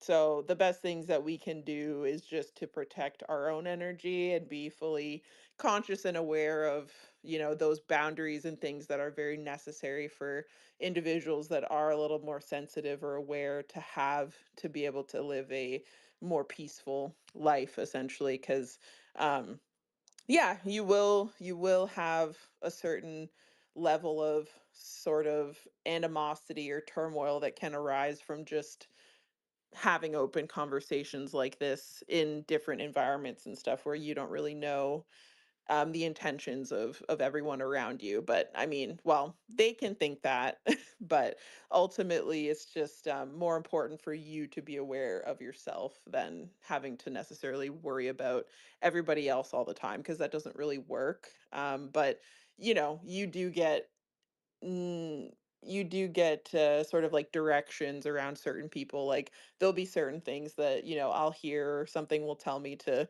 handle a certain situation in a certain way. Most often it's just to remove myself or create a sort of very strong boundary against something or someone that is potentially has hidden intentions that might not be positive, right? But that's just an ongoing thing. That's why the cleansing obviously is important. And then, the sealing of the energy and the grounding in the various ways.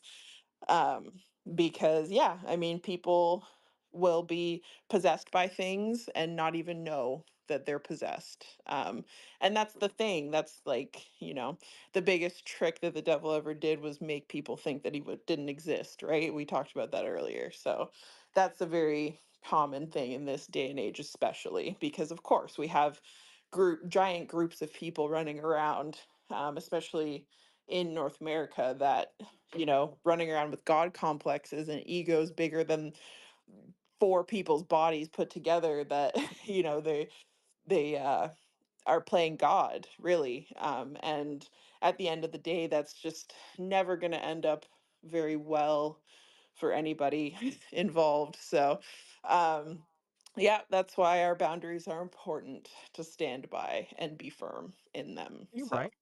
You're you right. know, Hey, now I don't petition my ancestors, the deities, to attack people. Okay, they do this on their own. I don't battle with people. I don't sit around and try to argue with people. I don't try to wish harm on nobody. I wish the best on no, because everybody. that's But just a they waste of energy. So, they not the same though. They not the same. They come for fucking war. They don't be playing around. So um I no, just but my still point is have to just be that the you don't best have to person do I gotta be. anything, right? Like No, I don't have to do nothing. you just have to be aware of yourself, and that's all you can do. I mean, you can warn people or let them know, but ultimately if they choose to behave in whatever ways that they would like to, that's their choice. So, Rax, they don't believe me, Rax. They don't believe me. no, My they never whole life do. I've been telling They people. never They do don't until it's believe too me. late, and then it's like, well, I'm not even in your world anymore, so I can't help you. I don't know. Exactly. Because as soon as I turn my back and walk away, that's when they come out and they handle business. And It's then always I a hear little like, bit too what late. Yeah. what is it? Like a month or year later, but like, yeah, things have been rough. Like, really? Really what happened? Like, when did this happen? Now that I think about it, I think it happened like a couple of days after we had our little falling out or whatever. Things just ain't been right. I'm like, oh, that sucks. I do actually wish the best for you and everything pulls through. And then I hear from them in meditation later that they were doing something behind my back to to dampen my growth or some sneaky something. And they just went on ahead and hit them Hmm. over top of the head. And the only reason Hmm. why I say that is because even with the law, if there is a crime and you pull the I didn't know crap, you still go to jail. On the spiritual side, they are pretty much the same way. Yeah, you didn't know, but I'm gonna tax you a little bit. Maybe not as bad as if you did, but maybe you'll figure it out. But if a person isn't conscious to even know that they're doing something or being controlled by something, then they don't know Well, how to that's fix it it. afterwards. You know Well, what I'm that's saying? it. Yeah, that's the biggest thing, right? Because it's like there's so many. people that are that's why we're trying to get people to ask these questions of why does this happen, why is this, it's that's where it has to start. We have to, people have to decide to ask those questions within themselves so that they can really understand from a root level before you can really go in and kind of undo karmic things that have sort of collected over your lifetime, and also potentially, lifetimes before as well too. So it's but again, like, we can't force anybody into that line of thought. They have to it's the lead the horse to water thing, right? They have to, want to drink. So Oh, you ain't supposed to put a shotgun to the horse's head and make him walk over to the water to drink? My bad. I'm sorry. I had no I no, I'm just kidding. No, I'm with that. I used to get angry about it. Like once my early 20s, once I really got on this path and I accepted the path, I've already talked about, that story in nauseum of how I went somewhere different to talk to an old lady in a very old town that ended up being the black cat, and she was the lady. And when she told me that I was the cat, she I mean, I completely woke up. But the I used to get mad about it, like of me trying to teach people some things because I just like giving out knowledge. But them, you know, acting like they don't want to hear it or none of that. At first, I used to get upset, but over time, as you get older, you're supposed to get wiser. I just let people be what they are, and I deal with them in that way. Like I don't need to deal with you that much because you're negative and you talk negative, and I can feel like this weird, goopy, negative energy flowing out of you, and I don't like it messing with me. So I give them a wide berth. But over time, I learned not to press people on those things because if somebody needs to hear something I gotta say, don't worry, they're gonna tell me. I mean, I've told y'all the story before if you've been coming to my brunch before lunch, that I changed a man's life in the bathroom, in a men's bathroom, which is the weirdest thing to have a conversation with a man about at a comedy club. It's a weird place to have a conversation about that. But they told me when I went in there, they was like, you need to talk to this man. And I'm like, telling them in my head, you want me to talk to them in the bathroom? You know how weird it is, a motherfucker approach you in the bathroom and want to have a conversation in the stall area? That's weird. That's normally grounds for, are you trying to rape me or something? So I said, okay. So I ended up talking to him, and everything that he said he wanted to do, we talked about in that bathroom. We never left the bathroom. We was in there for 20 minutes. And it turns out that I saw that dude 3 or 4 months later. His life was completely changed. And he didn't remember what he had said in the bathroom because he was like wasted drunk. And when he told me what his life had become, I said, do you know that's everything you said you wanted in that bathroom? And he thought about it. He's like, really? I said, yes. I said, all the stuff you just said that you're doing in your life right now, you told me you wanted in that bathroom. And I told you one day it will happen. And he said, man, that's crazy. And then I asked him, I said, so when did it start? Because I hadn't seen him for like 3 or 4 months and I didn't even know this guy. It's just random. And he was like, to be honest with you, he was like, what was the day of that comedy thing? I told him. And he said, you know what? The next day. He said the very next day is when all the stuff in my life changed to where I am now, and I'm more happier than I've ever been. He started getting into esoteric books and reading and learning knowledge itself, and um, it was pretty amazing. It taught me at that point that maybe I do have the ability to be a life coach, or maybe it is true that they called me preacher when I was a kid, and maybe that's what I am. So it was a great confirmation that pretty much led me to where I am right now, holding this space. Is I just want to help people, man. That's it. Now, do I want to make money? I do, but I want to make money to give it to people. I have my own things that I want, but my aspirations for what I want for myself really aren't that big. Land, a home, by a body of water with the love of my life, and some more kids, vegetables and things like that. But the rest of it, a lot of it, I just want to be able to give away. Granted, I'm going to make sure my family's good first, but I just want to give it away. I would never want to be a billionaire just to hoard everything, especially when I could write everything off. That's probably the biggest thing that bothers me the most is that you have $1 billion. You write off literally any and everything, but you can't give somebody $1,000 tip at a restaurant. You can't drop a stack on somebody. You know what I'm saying? It might you can't do that and then write it off for charity at the end of the year because we know you're gonna do it. You do it with the stupid shit. So I just don't understand it. That is my biggest goal and aspiration dream, to have money, whether that's money that people have donated to me or not. Some of it I will be, helping my life, but not enriching it like a pastor of a church. But I will be employing it for business to be able to give people to a place to work, as well as being the guy I always wanted to be, of dream being, where I go into a restaurant because I know that waitresses and waiters get paid shit money. You know what I'm saying? They do. I know that. And I always wanted to be the guy to just go around to different restaurants in different towns and cities and states and be sitting there having a conversation with a waiter or a waitress, because I always do. And they always tell me their life story. And to be able to drop a stack on their ass as a fucking tip. No cameras, no none of that, no clout. I don't give a fuck about none of that.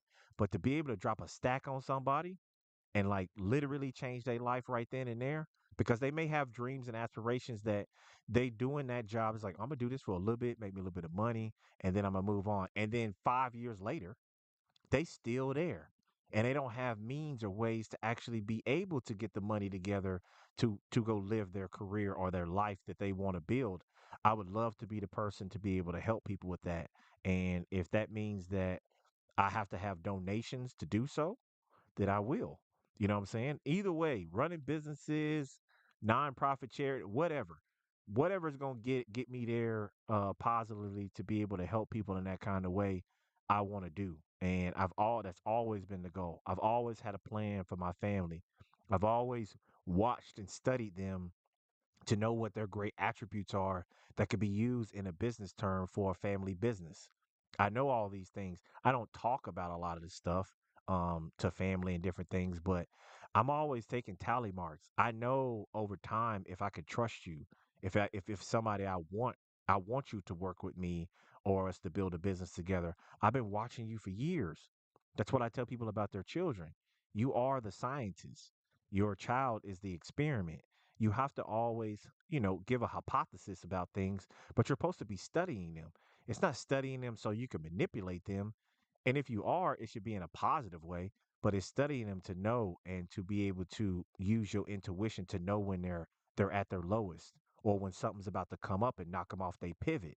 Those are very important things, and that's just something I've always been. And I've never had that kind of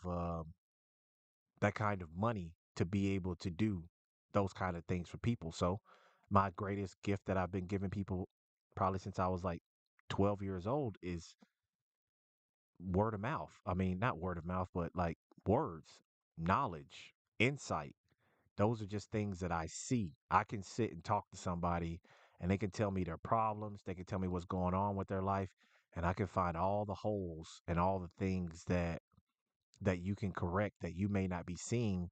And it's not me that's giving you the information.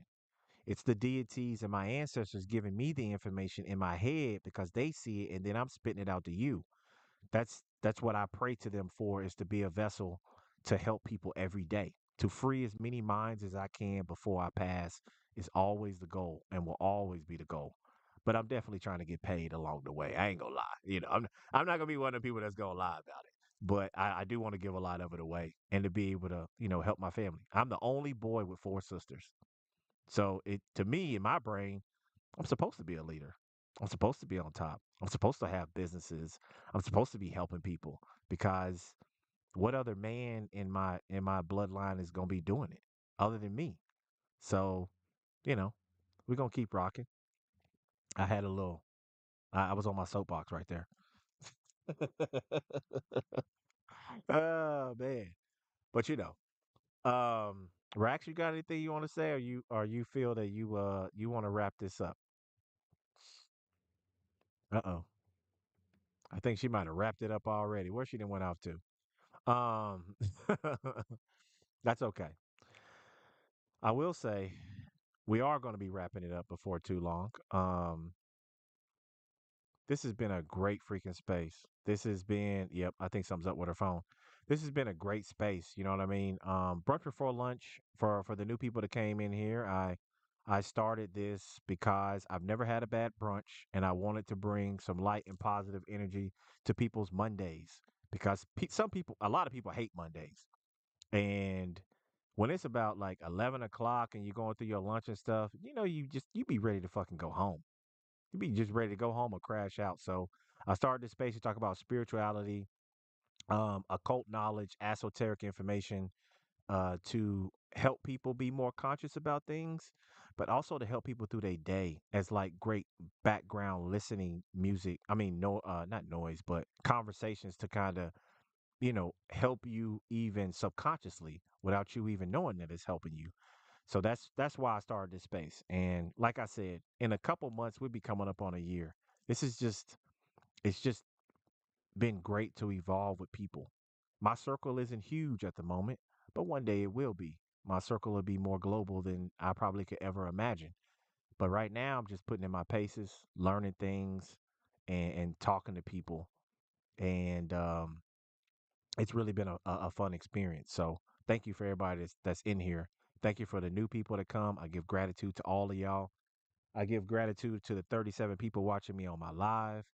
And all I ask out of any space that I throw is one thing: just go out there and be a good person. You don't have to be the best person in the world, just be a good person. If you see somebody fucking drop their pen on the ground by mistake, help them pick it up.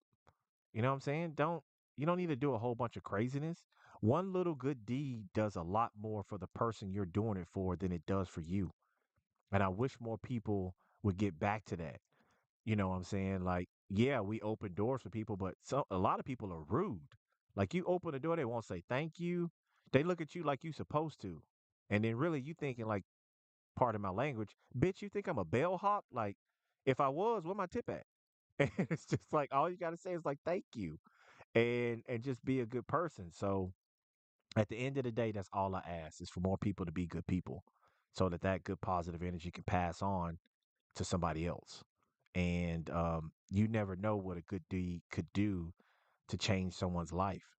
And there ain't no cameras around. Nobody might not have seen you do it. Well, technically, nobody physically seen you do it. But, some people that you can't see, they saw you do it. So, act accordingly. But if we had more people that were doing that and more people that were giving of their time to people, even if you don't have money, the one thing you might have is you might have knowledge and you definitely got fucking time.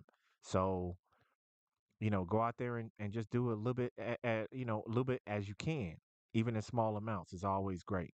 Oh, Rax has come back. So let's see what's up. She probably got a phone call or something. What's up? Yeah. Are you back on the stage? Hey, sorry my phone died. Yeah. Yeah, I had to plug it I in. knew it was something. Okay. Well, I figured you probably might want to be closing it out because you might have some stuff to do. So I didn't know if you had any closing things that you wanted to say. Oh yeah, no, just it's been a great space as always. Just hope that everyone has a nice rest of their day. And yeah, you know thyself. Ooh, you dropping that knowledge. Okay. Solo, did you have something you want to say if you're still there? As we close this out? Yeah, I just want to say thank you so much for having this wonderful space. I appreciate learning more information about what's going on in the world, and thank you to everyone else, Grand Rising. If it's cool, could I read a quote to close out the room? Mm, man.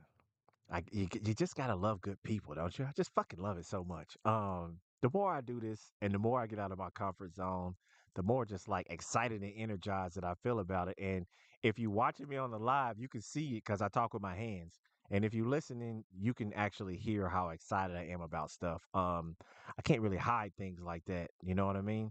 People will know because I'm hearing stuff, you know, I'm hearing stuff behind my eyes about things and my face be twitching and people are like, what's wrong with you? And I can't tell that I'm hearing what you're not saying, even though you think I'm hearing what you're saying. I'm hearing what you're not telling me, and what you're saying is lies. And my face can't hide it whatsoever. So, that's why I don't play poker. But thank you for everybody being here. I love you all. I give you gratitude.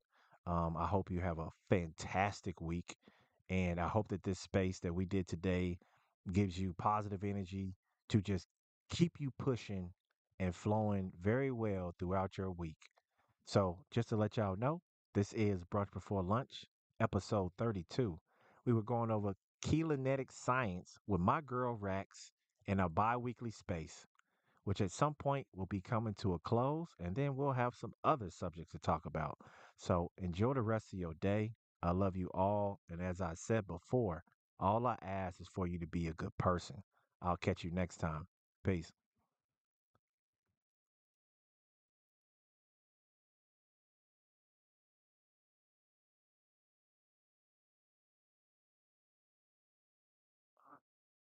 It was so sweet.